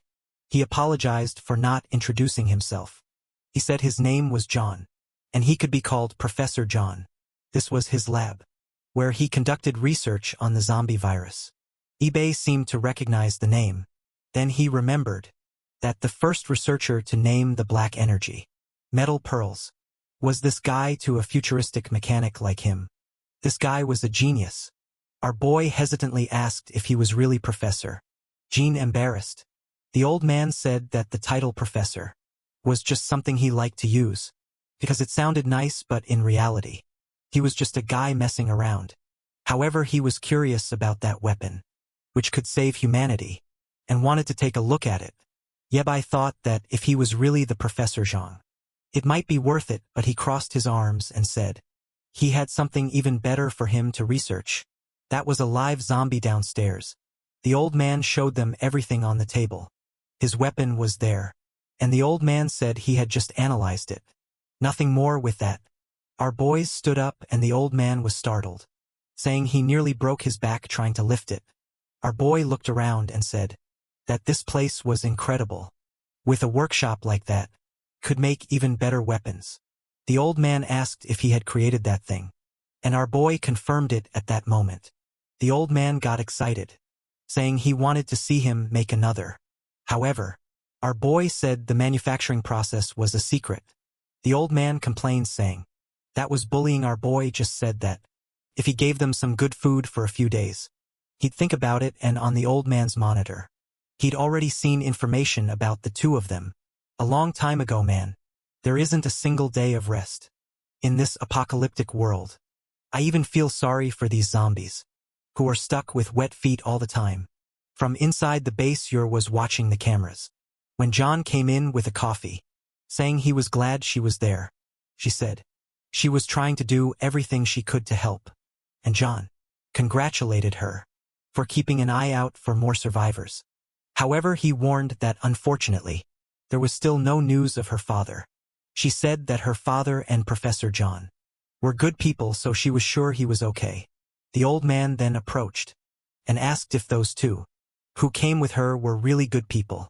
That student didn't seem normal, knowing so much about this kind of technology at such a young age, not to mention he had a look in his eyes that he had seen in killers before. And the big guy seemed normal, but he believed he was hiding some secrets. At that moment, the big guy appeared and told the old man to stop badmouthing him to others. In his view, the old man was the weird one for living alone in such a huge place with a helicopter landing pad, on top a bunch of cars, gasoline for several years, and lots of solar panels. Not to mention the mountains of food. The old man yelled, saying the big guy didn't know anything. He had been feeling for a long time that the apocalypse was coming, which is why he had been preparing for a long time. He was there in his house eating and living for free, and still had the nerve to speak badly of him. The old man also mentioned that his goal in this place was to save all of humanity. The two of them started fighting, and Yor told them to stop. However, at that moment, the big guy got hit on the back of the neck. Our boy just told him not to move. He drew a little bit of blood, and Johang wanted to know what that was for. He just turned around and said that the zombies' mutation was going to start soon. They didn't have much time. An even bigger disaster was about to begin. So it was best for them to prepare. The old man was startled by the talk of zombie mutation. Meanwhile outside, those earlier friends were just watching the zombies. Man, I had almost forgotten those guys existed. He crouched down and told everyone that this place was surrounded, so they wouldn't be able to get out. One of them commented that the rain was heavy, and the road was blocked. They didn't know what to do. And his friend Kyoza got fainted on the ground. The blonde guy said he unfortunately didn't know where Yebai had gone. There was no food in this building, so they were all going to die there. However, the blonde said there was still one way. He pulled out some pearls and showed them to everyone. The others remembered that this was what they had taken. From the heads, the blonde said that out of curiosity, he had kept some of them in secret, and he recalled that the creatures that attacked them had said they consumed these. One of the friends asked if he was seriously thinking about eating that pill, and then one of them interrupted and asked what that was, pointing to the side from the top of another building. Purple smoke was rising. The blonde wondered why. There was a tornado in that place. Meanwhile, back at Zhang's house, our post-apocalyptic mechanic was deep in his production. Khang Han Commented that he had been there for a few days and had no idea why he was so focused. Zhang quickly said that he was probably creating equipment to fight against the zombies, and maybe several of them would turn out like that black-spined creature, and the other one of fire. Xiaoheng said that if that happened, everyone there would die after all. They didn't seem to have any weapons in that place. The old man explained that he only wanted to create a shelter, not a war zone. Why would he need weapons? But suddenly Yer came running and called for them. She said she saw her father on one of the cameras. The three of them immediately rushed out, and he asked where she had seen him. She sat down at the computer and said she saw him at the east entrance. She even saved the video and told him to take a look. On one of the cameras, you could see her father covered in zombie entrails, blending in with the crowd. The old man said that from his movements, it didn't seem like he had turned into a zombie. Meanwhile, her father took advantage of the situation and ran away in disguise. The big guy said it was amazing how her father had managed to survive like that. And the old man realized that if the zombies weren't attacking him because of the smell, maybe it was something worth researching. Then you were asked what they were going to do, and John seemed to hesitate. Explain that the weather was really bad right now, and Ibai didn't seem to want to leave. Xiaoheng told her to ask Ibai personally, because maybe he had created something incredible. But the scene cut to him saying no. He still hadn't finished, so there was no point in her trying to rush him. And he told her not to bother him beyond the times. They brought food. The big guy said he was already exaggerating and should at least try to comfort her a little. Our boy then asked why the big guy didn't go rescue her father himself. He was a bit confused by that. But then he saw that our boy had apparently made him a gun and a blade. Ibai explained that he had put his blood on them, so he could use them. The big guy hesitated, but managed to lift them much more easily than before. Ibai explained that these weapons with crystals could read his thoughts, however, just like how he controlled those light blades. He should be careful or he could run out of energy. Zaheng got excited, saying he had written everything down. Then he asked about the gun he had picked up, and our boy confirmed it. He explained that to fire it, you first had to wait for the gun to generate energy. The bullets were strong, but you had to aim carefully, because you couldn't fire too many times. Xiaoheng got excited, saying this thing looked like a laser cannon. He ran out saying he couldn't wait to test all of it. He ran out of the base into the rain, aimed upward and shot a laser into the sky. He immediately started shouting that it was incredible. He prepared the blade, made a cut, saying that now you have the same power as eBay. The old man was furious at the big guy for experimenting with everything, and Xiaoheng was thrilled, saying he was now invincible. He put on his boots and raincoat, saying that regardless of what zombie came, he could take them down. He looked at the camera and told you not to worry, that he would bring her father back in one piece. She was a bit worried, and asked if he could really do that. The old man said that for now, they could only watch to see how long he'd stay. So confident he was wearing a headset. getting directions, and the old man explained that he had to go through the east. Unfortunately, that was the path toward the mountain, where there were no cameras, so he had to be careful. Xiao Hang told the old man to shut up, saying he could handle it.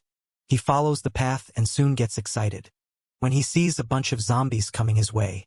The creatures advance and he smiles, saying it's time to test his friend's gift. Elmies is the famous green crescent slash, cutting everyone in half. He starts shouting that he's too strong now, and afraid of no one. However, that's when he notices something on the side. Another person had seen that strange purple tornado. He finishes off a few more zombies and asks if the people in the room had seen it too. The rain seemed to be getting even worse, and a purple tornado was forming on the eastern side.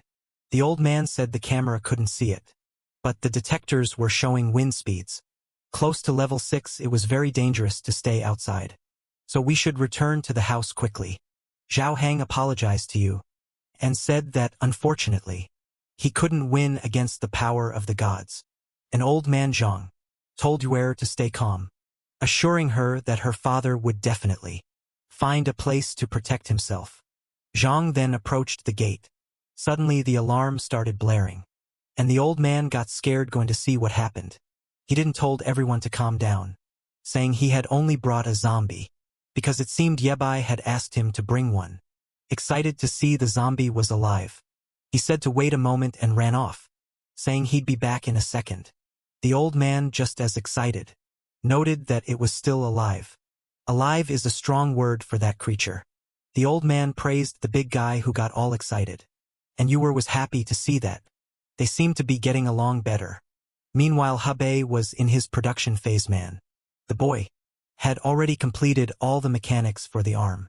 The rain continued for a while, until finally the sun started to break through. In this cursed apocalypse, as usual, the zombies went crazy when they saw the sun.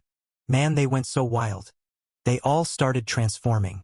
Out of nowhere, the creatures turned red and began jumping onto buildings.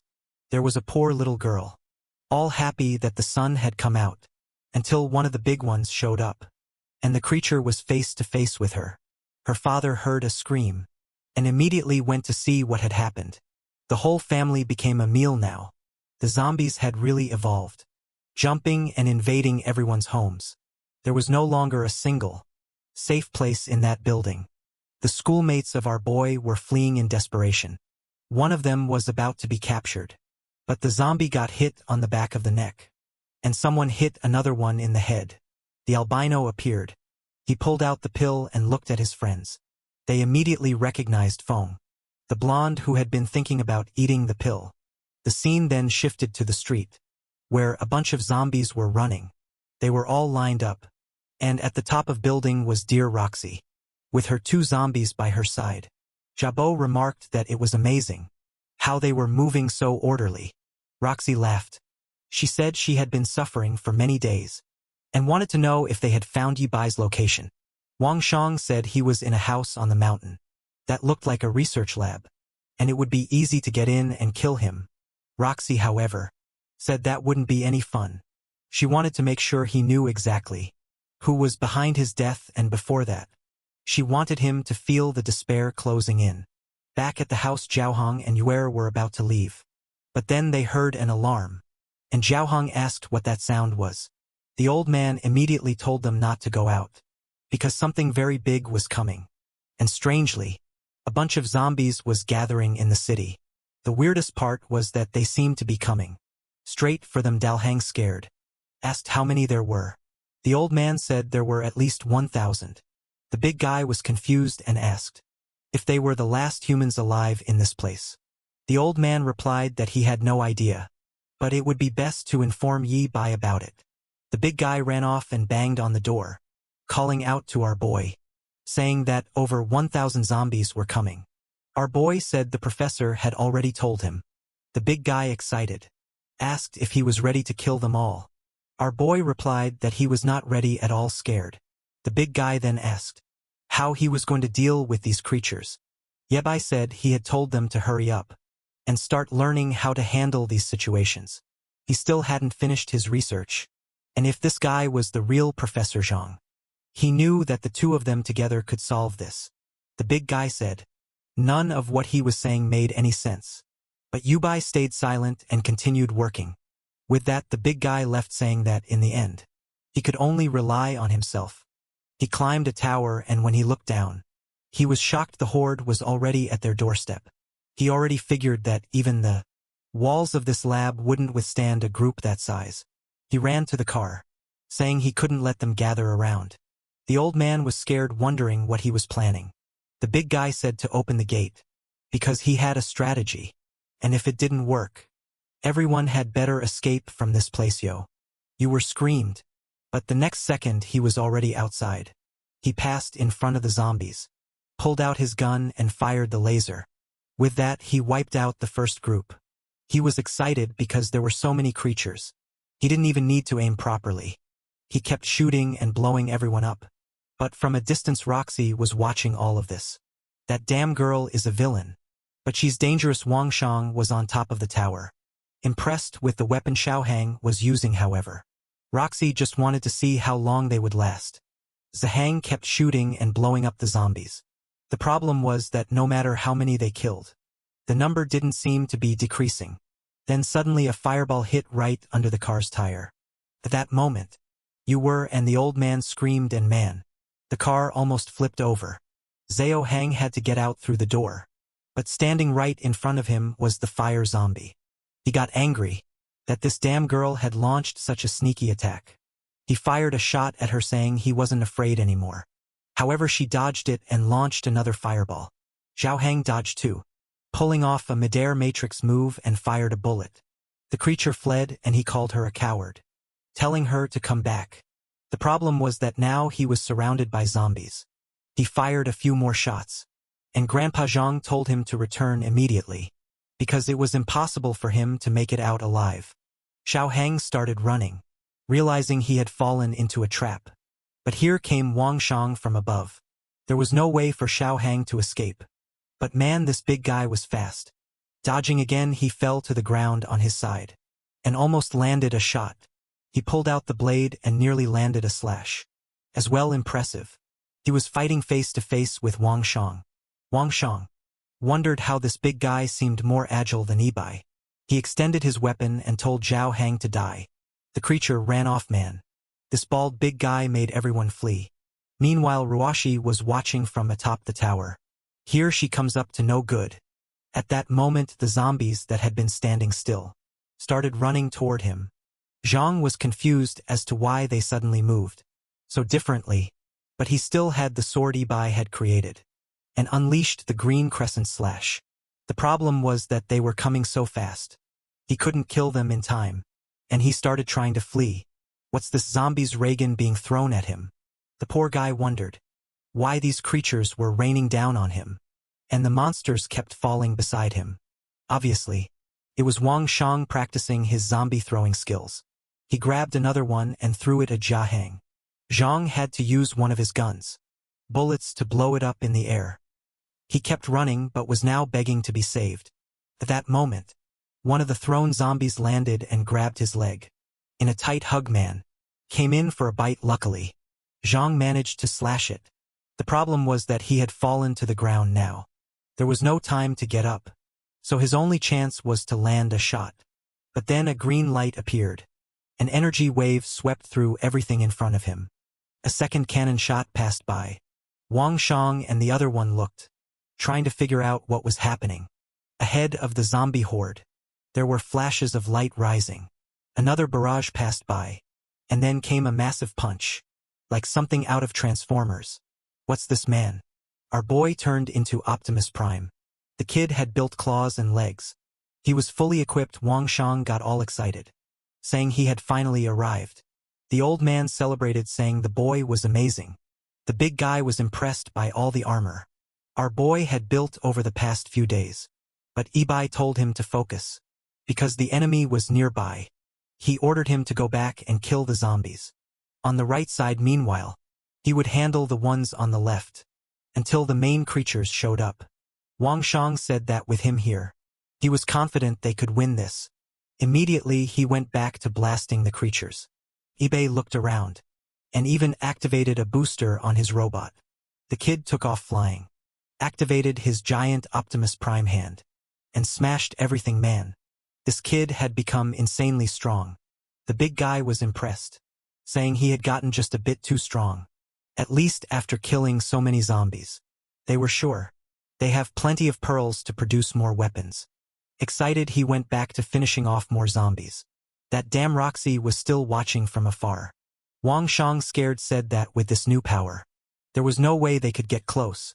She got angry, saying, that damn boy thought he was safe. Just because of that armor. Obviously she wasn't going to let that slide. Another punch smashed into the zombies, crushing more of them. A laser fired forward. As the old man watched on the screen, he was impressed, saying that the boy's exoskeleton was something that shouldn't even exist. In this era he couldn't even imagine how he had used all those scraps of metal he had abandoned to create something like this. That's when you were revealed that what he was using was a metal that came from inside the zombies' heads. The old man was shocked by this revelation. Now it was clear why Ibai had been hiding this information from him for so long. He ran off, saying he was gonna mess with that zombie they had brought in to study it. Meanwhile, outside, Wang Shang was giving orders to the zombies again. Once more he was sending them all to finish off Yebai. The entire ground started trembling, and the big guy said it felt like an earthquake. Yebai told him to stop thinking and just keep killing. But then he noticed that the zombies were strangely starting to jump toward him. As soon as they got close, Roxy clenched her hand, and the creatures exploded right in front of him. Yebai had no idea what was happening. Roxy celebrated, saying that soon he would die. She kept sending waves of creatures and making them explode in front of him. Yebai couldn't remember the creatures being able to self-destruct in his past life. Meanwhile, Wang Shang watched everything from the side. Jabul remarked that this battle looked like a fight between two gods, and there was no way they could get involved. He then revealed that Ruasha had eaten 7 pearls. To become this way, her body kept melting and reforming, showing just how much she hated Ibai. Jabu asked if eating more pearls made things better, since instead of turning into a monster, she had gained powers. But Wang Shang said, seeing how much she had suffered, he wasn't keen on testing that himself. Meanwhile, Roxy kept sending zombies to explode in front of Yebai. He had already realized that someone was controlling them. He turned, defended himself from an attack, and fired a blast at the tower man. The boy had perfect aim and Ruasha had to dodge it. Wang Shang yelled for her, and like a fool she almost fell, but she managed to float in the air. Then she got startled. Ibai was already right in front of her, with Optimus Prime's giant hand. He blasted another shot, and she pulled zombies to shield herself. Man, she made a barrier of creatures, but I think they're all about to get swept away. She kept commanding the creatures, but at that moment, he leaped over and went in for a punch. She barely dodged, moving to the side, and Yebai opened his giant hand once again. She went in for the 1v1 and activated hers too. But man, she took a hit to the mouth. Poor girl got launched far away, and before she could react, she was pinned to the ground. Optimus Prime 1 Waifu 0. Ibai remarked that if she survived those bullets, she must have consumed the pearls, and he asked how many she had eaten. She couldn't seem to respond, and activated her power in her hand. But then came the stomping blow. Man, it's better if you don't try anything else, warrior. She started screaming in agony. But he said that in their past life, she had also made him lose an arm, and today was the day she would pay for it. But then he heard a sound nearby. Wang Shang came running, desperately shouting at him to let her go. But Yebai just opened his giant hand and fired a shot. The monster managed to dodge and started circling him. He took advantage of the opening and jumped over. But our boy didn't hesitate, and struck Wang Shang's arm with a hand. Holding Roxy with the other hand, he activated the laser and hit him right in the chest.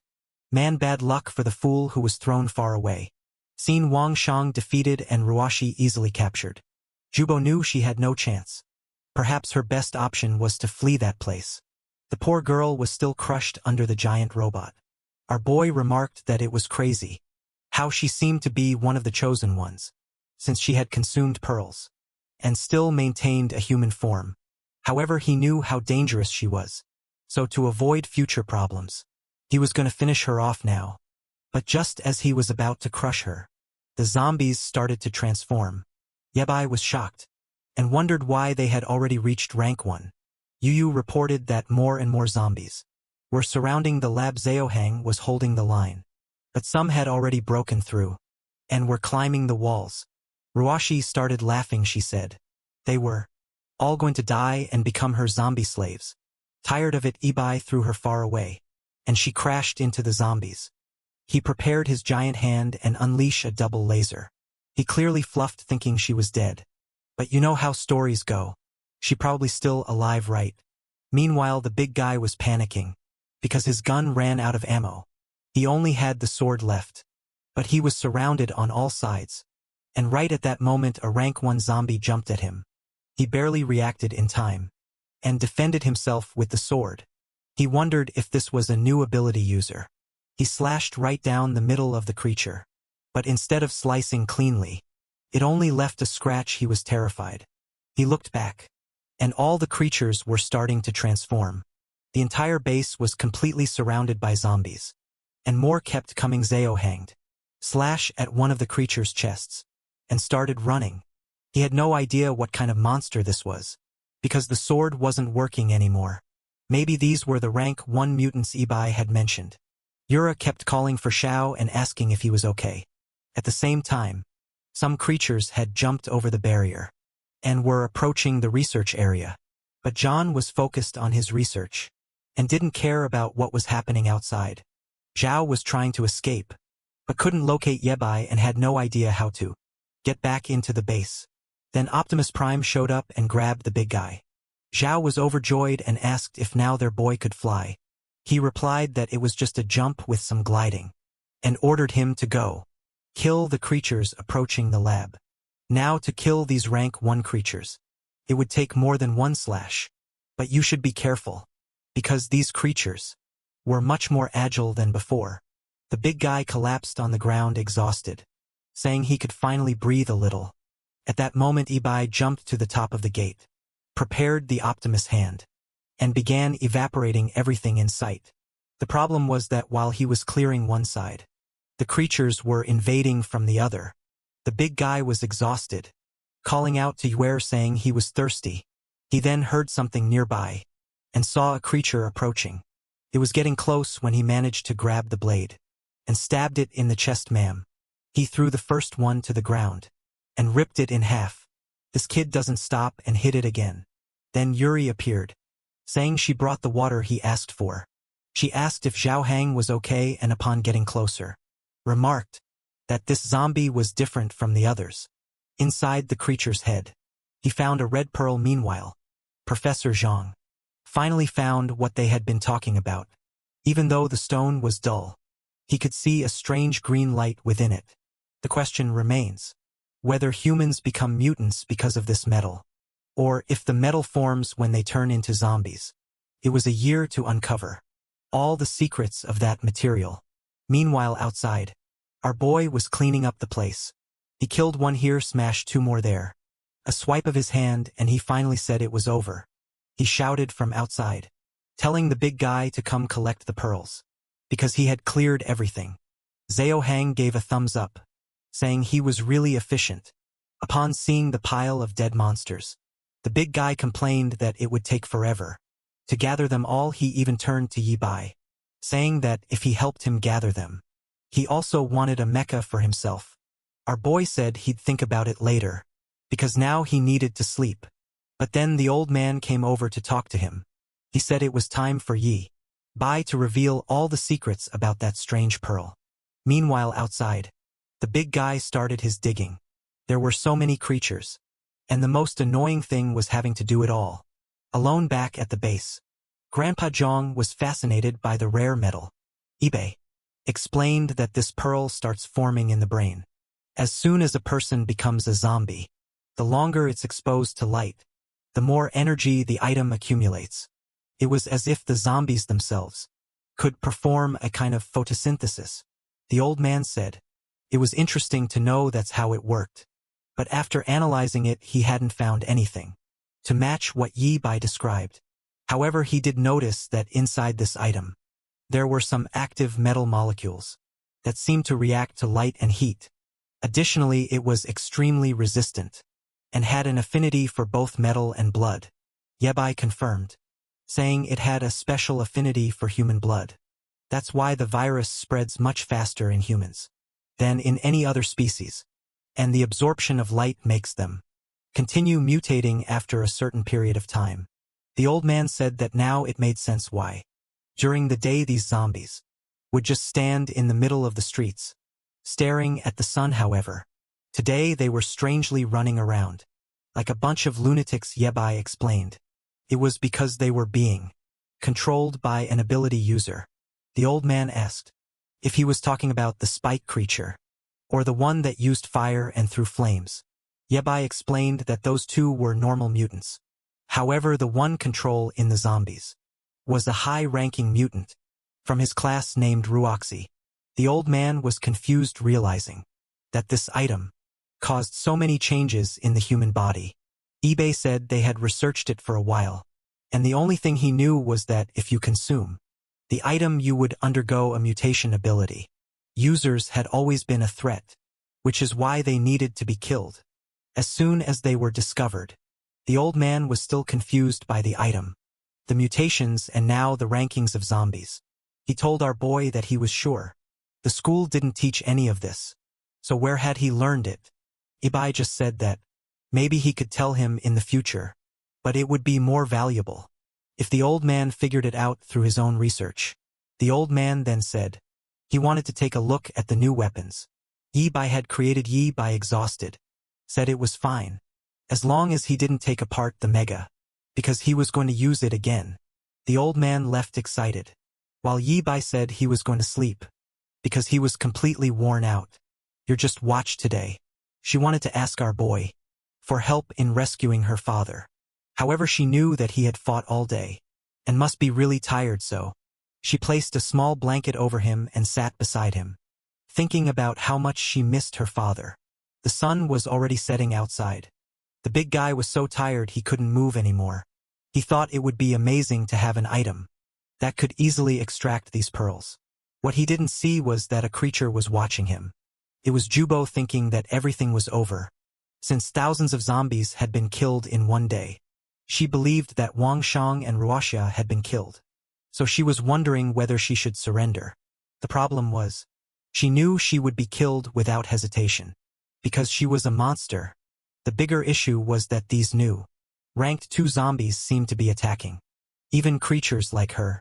She used up the last of her energy to create flames and burn those monsters. But if more creatures like that appeared, or more started mutating, things wouldn't be easy for her. The only solution she saw was to eat more pearls and try to get stronger. But suddenly, she stopped and saw the albino on top of a tree. That Nº1 was just staring at her. She was about to speak, but he stretched out his hand and jumped in another direction. He ran off and seemed like she might have followed him. Meanwhile, back at the base, you were asleep. The big guy was lying next to her, exhausted after collecting everything. Yuri woke up in the middle of the night and noticed that Ye Bai had already gotten up. As always, our apocalyptic mechanic was back in the workshop, with his blowtorch in hand. He was at it again. The sun rose and we were back at that convenience store. From the beginning, your father slowly approached. He entered the store looking for her, but everything was destroyed. On one of the tables he found a message she left, saying she was going to find him. The problem was that now he had no idea where she was. Either outside. The place was filled with zombies. As usual, they stood still with glowing eyes staring at the sun. Back at the base, a spiky Batmobile had been born, armored with 4 giant wheels. Obviously, the one who was going to drive already had a huge smile on his face. This Yubai is something else. Boy built an entire car in one night. The big guy, excited, asked if it was made of rare material and if it could transform into a mecha. Our boy said it was just a regular car, but he needed to know it had 2,000 pearls and 12 rank 1 zombie pearls. The big guy agreed it suited him perfectly, and asked when they were going to go test it out. He was eager to leave and find Yuri's father. But at that moment she asked them to wait. She said this time she wanted to go with them. However, Yebai said that outside was full of rank 1 zombies, and she would die if she went. She said she had been following all their orders. But this time she wanted to personally find her father. Our boy told her to stop being stubborn, or he would ask the professor to lock her up. In the lab, the poor girl started crying. Calling for her father, the big guy scolded our boy, asking why he made her cry. Suddenly, Professor John appeared and told her to calm down a bit. He showed her a new drone, saying he had fixed it. It was his first invention using that rare material. Not only could it now carry much more energy and last a lot longer, but communication and stability had also improved. This way she could stay safely at the base, while still helping to find her father. Yebai praised the old man, saying he had quickly learned how to use the item. The old man laughed, saying he wasn't a real professor, but at least he managed to make something like this. Our boy then prepared the car and told the big guy it was time to go. Excited, Xiao Hang couldn't wait to fire up the rhino. You were asked them to be careful, and the big guy floored it. The Batmobile shot out of the base and tore through the forest. He was impressed that any terrain felt like asphalt. Then they hit the road, driving through all the other cars, excited that his new car made the others look like tofu. A while later, Yebai said they had spotted her father in this area. They kept driving through the city, but the big guy commented that it was strange. There were no zombies around. That's when one of them smiled, and a bunch of zombies were on the rooftops. The next second they were all over the car, pounding on the metal. The big creatures were trying to break everything, but nothing was happening. One of them came to the windshield, and the big guy told the creature to stop. Blocking his view, he turned to Yebai and asked if the car had any weapons. Our boy said gunpowder was useless, so he had prepared something better. As soon as he pressed a button, the entire car became enveloped in green electricity. The lightning struck the zombies and man. They evaporated instantly. I was as shocked as the big guy. Jaw dropped in amazement. Protagonist then said, if there were so many rank 1 zombies here, no one could be alive, so they should change direction. They took another path, but from the top of a building. Someone was watching them. The person smiled, saying it looked interesting.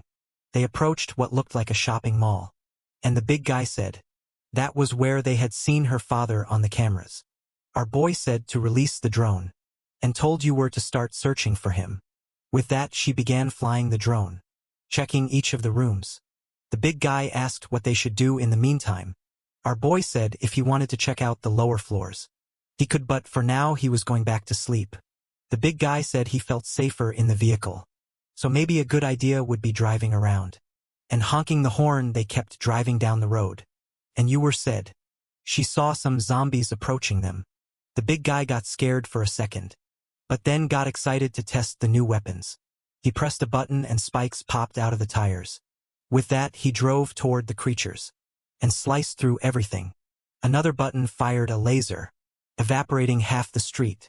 Yuri asked him to be careful, reminding him that her father could be in one of those houses. He pressed the next button, hoping it wasn't too destructive. In front of the car, a meat grinder appeared. He drove over the first creatures, and the system informed him he had obtained another pearl. The big guy's dream of having a collection tool that come true, and he went to give Yebai a hug. The car started swerving on the road, and Yuer was confused about what was happening inside. The big guy had hit his head 5 times. But at that moment, Yuer screamed, saying she found her father's car.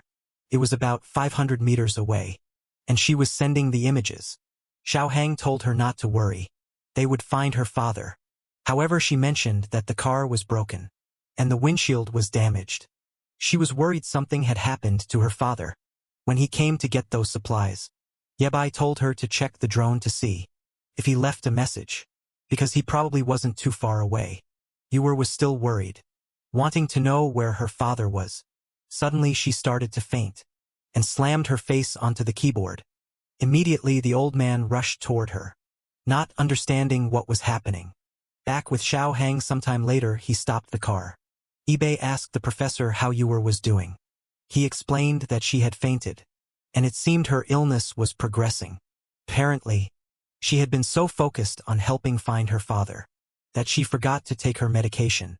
Fortunately, the professor had some stored, however. Treating this illness wasn't his specialty, and finding a doctor in this apocalypse would be even more difficult. He told Yabai to go to the hospital to get some medicine, while he did his best to keep her alive. At that moment, the big guy came back and said he hadn't found any message or information.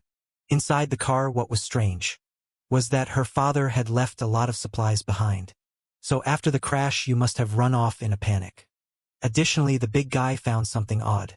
There were black boxes with no logos or descriptions, and they seemed to contain some strange pills. The protagonist said they might be some kind of medicine, so they take them back to Zhang to check. With that, they started the car and headed toward the hospital.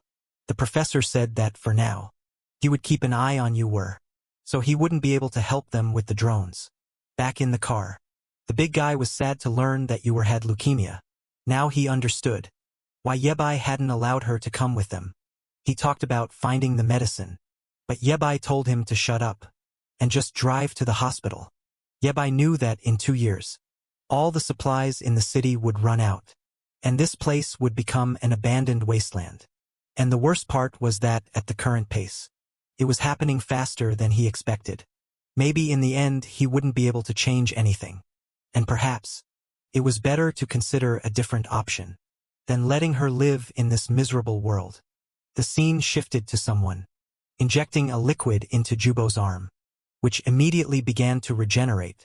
She was confused as to how that was possible. Inner flames had returned. The blonde in the hat said it was impressive that she was a fire user. Jubo thanked him and asked which organization he said he was from. The blonde opened his arms and said they specialized in gathering people with abilities. Their goal was to create a paradise for those chosen in this world. Jabo, confused, asked if the blonde was also a user. He said yes, and that there were many others like him. She asked if it was possible to maintain a human appearance like his. He said yes, that his group had the solution. They could live peacefully and happily in this new world. Meanwhile, in front of the hospital, the big guy was standing at the door. In front of him, he saw graffiti saying that this was private territory and to stay out. He told our boy that the place was occupied by people. So what were they going to do? Yabai simply replied in Optimus Prime mode that since it was a strategic position, it was expected that this would happen. But he ignored everything and smashed his way in. The big guy thought it was strange how quiet the place was. He kept seeing messages telling them to turn back or they die. But Yabai just told them to search different areas and communicate through the headphones. As they walked, the big guy said this was the second place he hated most in the world. He hated the smell of disinfectant, but started sniffing the air. Obviously, in his apocalypse, no one was using disinfectant, right? But the strangest thing was that he smelled a sweet fruit. Suddenly he began to faint and collapse to the floor. Yabai immediately called out, asking what had happened. He wasn't responding, and our boy found it suspicious. And something started coming out of the ceiling. Yabai smelled it and immediately suspected it was some kind of poison. But Optimus Prime was equipped and he put on the mask. He activated his giant hand and blasted the duct. He warned the big guy that the place was a trap and told him to get out. But someone appeared next to him. Man or a boy. Didn't hesitate and went in for a punch at the doctor. But strangely, he stopped just before hitting her. She touched the robot and said his mecha was really cool. She then remarked that it must have been created using zombie pearls, and that she wanted to meet the person who made it. Yabai wasn't sure if she was an ability user, and simply asked who she was. The girl introduced herself as Tang Tang, and said she was a sweet genius doctor. Yabai, however, asked why the poison, and whether she had consumed any of the pearls. She said she released the poison to anesthetize the invaders, but was curious about this pearl-eating thing. Yabai told her to forget about that, and asked if she was the only one there. She said she was the only princess of that castle, and asked if the Demon King was trying to capture her. Yabai, exhausted from this, asked if she wasn't afraid of death. The crazy girl said death was as charming as candy to her, and if she died for what she loved most, she'd have no regrets. Our boy wondered if she was insane. He then asked what she meant by being a genius, and what she was specialized in. She said she was a doctor specializing in viruses. Now our boy was interested. He immediately wanted to know what she had discovered about the pearls, and if she used them to make those poisons. However, she didn't want to be asked so many questions, and told him he was being annoying. She said he kept asking but never answered anything. So if he wanted to know something, he'd have to tell her who created that mecha. Our boy hesitated for a second. Then he said they had a research institute, and that if she wanted he could take her there. The girl got all excited, however. She warned that she had one more request, and you would have to agree to it.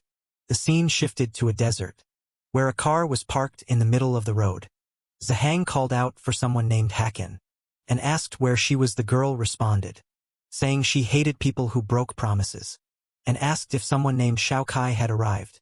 The guy on the motorcycle, who must have been Shao Qi, said that after this mission, they would go back and get married. Someone told them to stop flirting. In the middle of a mission, the truck started approaching. The three of them, excited, said that just like Shao had said, they were following the plan. The truck passed in front of the car, and they waited for the signal. However, the big guy asked Shao Q where the hell the signal was. Poor Hakan had been hit by the truck. Meanwhile, Shao Kai was trying to escape, saying that things were getting weird. Another car pulled up behind the big guys. That's when he realized their plan had been exposed to someone. Big guy woke up and all of that had been a dream, because he had passed out from the girl's poison. He saw the doctor in front of him, with a smug look on her face, and Yi Bai asked if he'd slept enough. He was a bit confused and the crazy girl was giggling. She informed him that he had been hit with a special poison she created that put people to sleep for 3 hours straight. And the interesting part was that if she hadn't administered the cure, his body would have turned into a pool of blood. Ye Bai just told them to stop chatting and start loading all those items into the vehicle. Tang Tang politely asked Xiao Hang for help, but he wasn't too eager, and she changed her expression and told him he'd better listen or he'd end up in one of those jars. The poor guy quickly grabbed the jars and got moving. She thanked him, saying they were true gentlemen. Meanwhile, Yi Bai wanted to know who she really was. He remembered the sweet poison from his past life. One of the main ways to fight zombies in the future was with this kind of terrifying gas. If this girl was one of the first to create such an item, it would be worth having her on the team and helping her develop it. At the very least, he couldn't let someone like her fall into the hands of another gang. A while later, everything was loaded. The car held way more than it seemed. She said it was very cute, and that it looked like it had also been made using pearls. She remarked that it was perfect for a princess like her. The big guy asked our boy if it was really okay to bring along someone. This crazy eBay replied that they needed her research on the medicines and her help with the trip. But then he heard a noise. A transformed creature appeared on top of a building. It was a chimera-like lion with many eyes, and everyone was terrified. Man, when the creature saw the three of them, it started drooling. It let out a roar, and the big guy asked if it was another ability user or some kind of zombie. But Yi Bai just told them to stop wasting time outside and get into the vehicle. The creature leaped at them, and our boy activated Optimus Prime. He landed a solid hit on the creature's arm, sending it crashing to the ground. While the big guy started the car, Yi Bai managed to hold the creature with his arms. I told them to take the doctor back to the base while he dealt with the monster. Then he landed a punch to the back of its neck. He hit it with another laser, and from inside the big guy was wondering why this one was so much bigger than the others. Tang Tang explained that this big dog had been circling the hospital for a long time, which was why no one came near it. Zhang asked why she hadn't mentioned a monster like that. She looked confused, saying that since they came from outside, she thought it was already handled. As she approached, she said that with all the advanced equipment they had, it shouldn't be a problem. After all, they were humanity's last hope for survival. The big guy told her to stop joking. But she insisted she wasn't lying. She had researched the zombie virus. And the people who hadn't transformed were definitely the chosen ones. Outside, Ibai kept fighting the creature, landing another punch once again. The timing of things compared to his past life didn't make sense. These mutants weren't natural animals that evolved just because of the zombie virus. They were a mix of the virus and a lot of advanced engineering, something that shouldn't exist at this time. The creature shot a beam and he barely dodged it. He smiled, saying he was finally starting to understand what was happening. He fired another shot with the Optimus Prime, getting the creature in the neck. But the shot deflected and hit the building.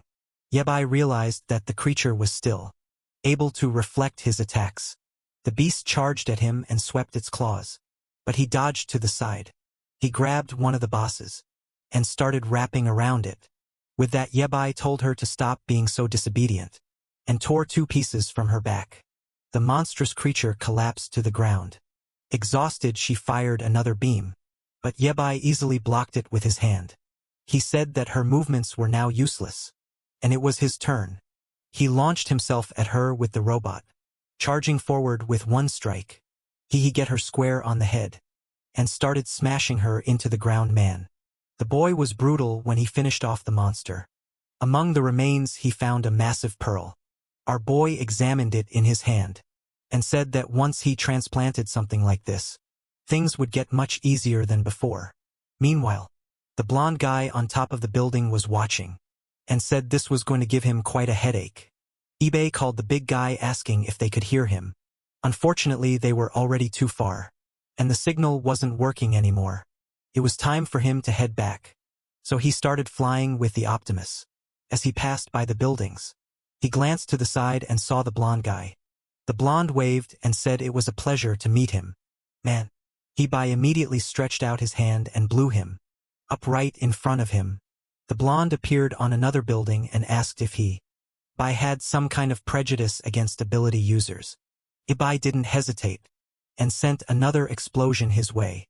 But the blonde said he wasn't interested in fighting him.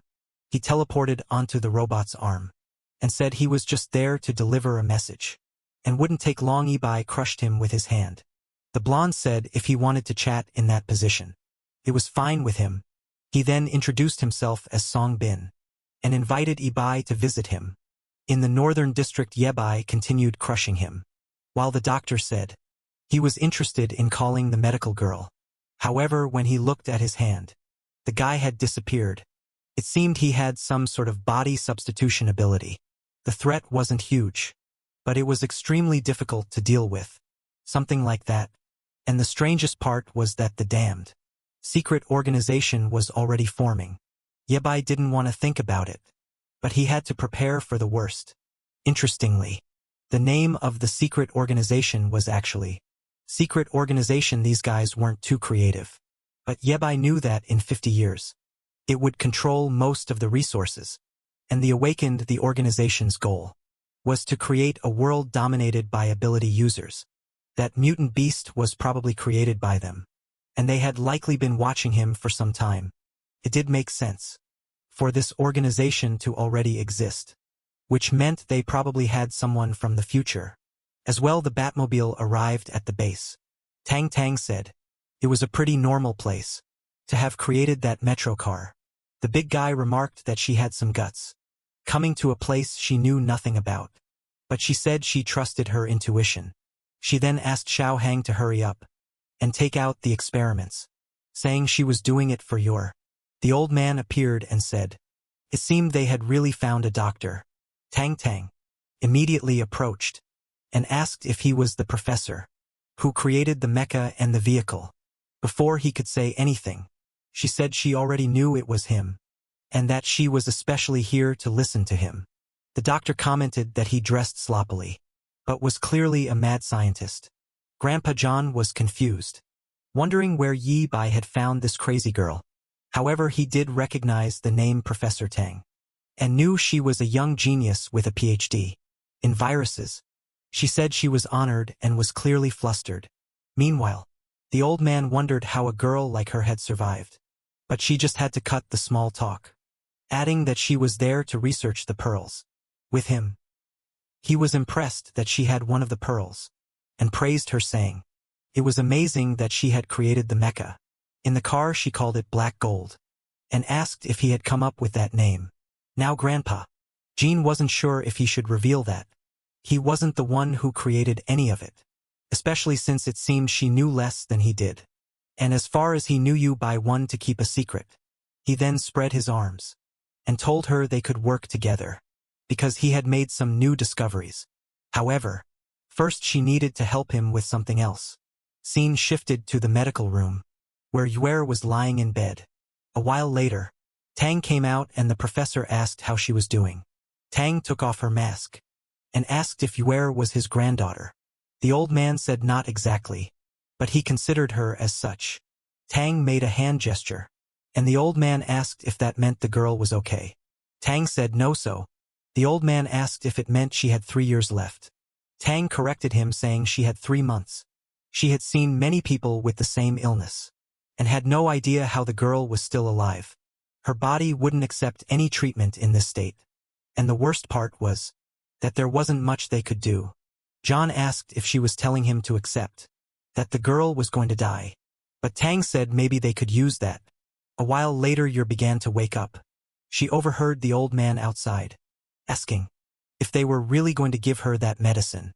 Tang replied that it wasn't exactly that, but that she was thinking of using the material to create a new kind of medicine. She had noticed in some tests that the material seemed to emit an energy that could regenerate the surrounding cells. The old man said that's why some people who consumed it went through that transformation. She asked what kind of idiot would do that, and the old man replied that he had seen 2 people who consumed it and became extremely powerful. Tang was thoughtful for a moment and said that, aside from guaranteed death, couldn't think of anything else it could cause. She then suggested they focus on the next topic, which was creating a medicine, using the material to help the girl. Obviously they didn't have much time, but they also had to ensure she wouldn't turn into a monster. Meanwhile, Jae Hang finally placed the last item on the shelf. Looking at it, you wondered why she valued this stuff so much. At that moment Tang appeared and thanked the big guy. He immediately asked if your illness could be cured. She responded that with a red idea. Maybe it was possible, he said. You go check on Yubai.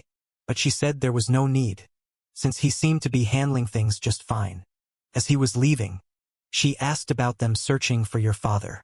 He said they were looking, and she urged them to find him quickly, since it could help with her treatment.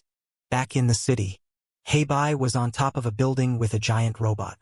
The sun was blazing and he hadn't found your father. He decided to fly around and search for water, until he found a shopping mall, and decided to go inside. He broke the glass and found himself in front of a pool. Obviously, even though there was water, it wasn't drinkable. But he heard a strange sound and started to approach. Suddenly something strange rushed past him, and he quickly aimed with the robot, firing a laser out of nowhere. The creature burst out of the wall and lunged at him. Man, the thing was huge. But luckily his robot arms were huge too. He was confused by this new monster, and readied his hand to fire. But the creature knocked him away. This time Ibai slammed into the wall. He cursed the beast and fired again. But it dodged easily and came at him from the side. Ibai tried to punch, but the creature was too fast and dodged again. It managed to land a hit, but Ibai grabbed hold of it. He yanked the creature to the side and slammed it into the ground. Once again, he activated the laser and hit it right in the neck. The monster fell off, revealing a woman emerging from it. Man, now these creatures were shooting lasers too. And Yebai was shocked. Meanwhile, out on the street, the big guy was looking for Yebai. He couldn't find him until the drone activated. It was you were asking if they were still outside. He told her to rest more and let them handle the searching. But she said she couldn't sleep and felt better working with them. He told her it was fine, but not to push herself too hard. With that, she reactivated the drone and continued searching. But soon she found something strange, and the big guy asked what it was. She explained that a strange group of zombies was heading toward the construction area. They wondered if there might be survivors there. That's when she saw a girl lying on top of a container. Saw from the camera and said he recognized her. User asked how he knew her. The big guy explained that she had been captured by that guy before. But at some point, she escaped and they never saw her again. User said they had to help her. And the big guy immediately activated the car's claws, saying it was obvious. He plowed through the zombies, cutting them all down. The girl seemed confused. You were told her to look for a chance to jump into the car. Zhang continued smashing everything in his path. He got closer to the container and told the girl to get in. She jumped into the back. And you were said it was time to go. The girl slowly got inside, asking who they were. The big guy smiled and said they were the rescue team. Meanwhile, on the other side, Ibai was taking a beating as usual. Once again he slammed into the wall, and the monster came in for the finishing blow. But Yebai covered his face, knowing he couldn't look at it. The problem was that his face cover had been damaged in the previous fight, so he couldn't use it again. The creature prepared an attack that nearly hit him. He fired another laser, but the damn thing was too fast. Once again he got hit by its tail. He fell into the pool like an idiot, and realized he had been careless. He sank into the water, and the creature activated another strike. The problem was that now he couldn't move his body. Spikes began to pierce the pool, and he wondered if he was going to die there. But at that moment, a light shone and the creature took it to the I-Man. It was the big guy in the Batmobile, saying that the apocalyptic rescue team had arrived. The creature seemed confused. It changed its mind and tried to flee, but Ibai's giant hand grabbed its tail. He asked where it thought it was going. He tossed it back into the water, delivering a punch, and told the big guy that if the creature started looking at him, just blast it with a laser. The big guy said he understood. Before the creature could do anything, Ibai fired a laser into its stomach. The poor thing collapsed to the ground trembling. He grabbed his head and demanded to know what this mutant was doing there.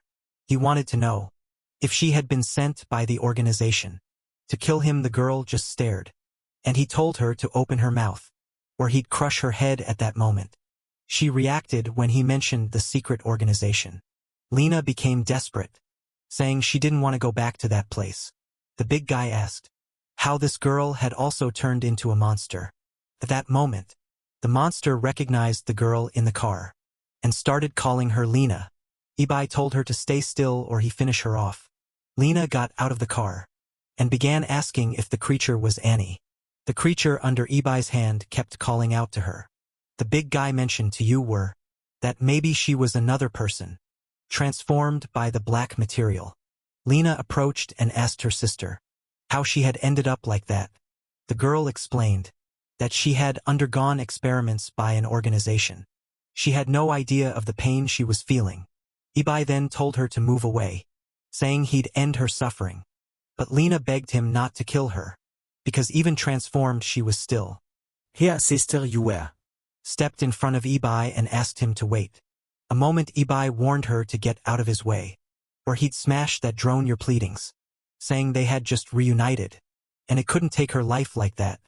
But the protagonist argued that someone transformed had an extremely unstable mind, making it too dangerous to leave her alive. Even so, Lena wouldn't move and kept crying with her sister.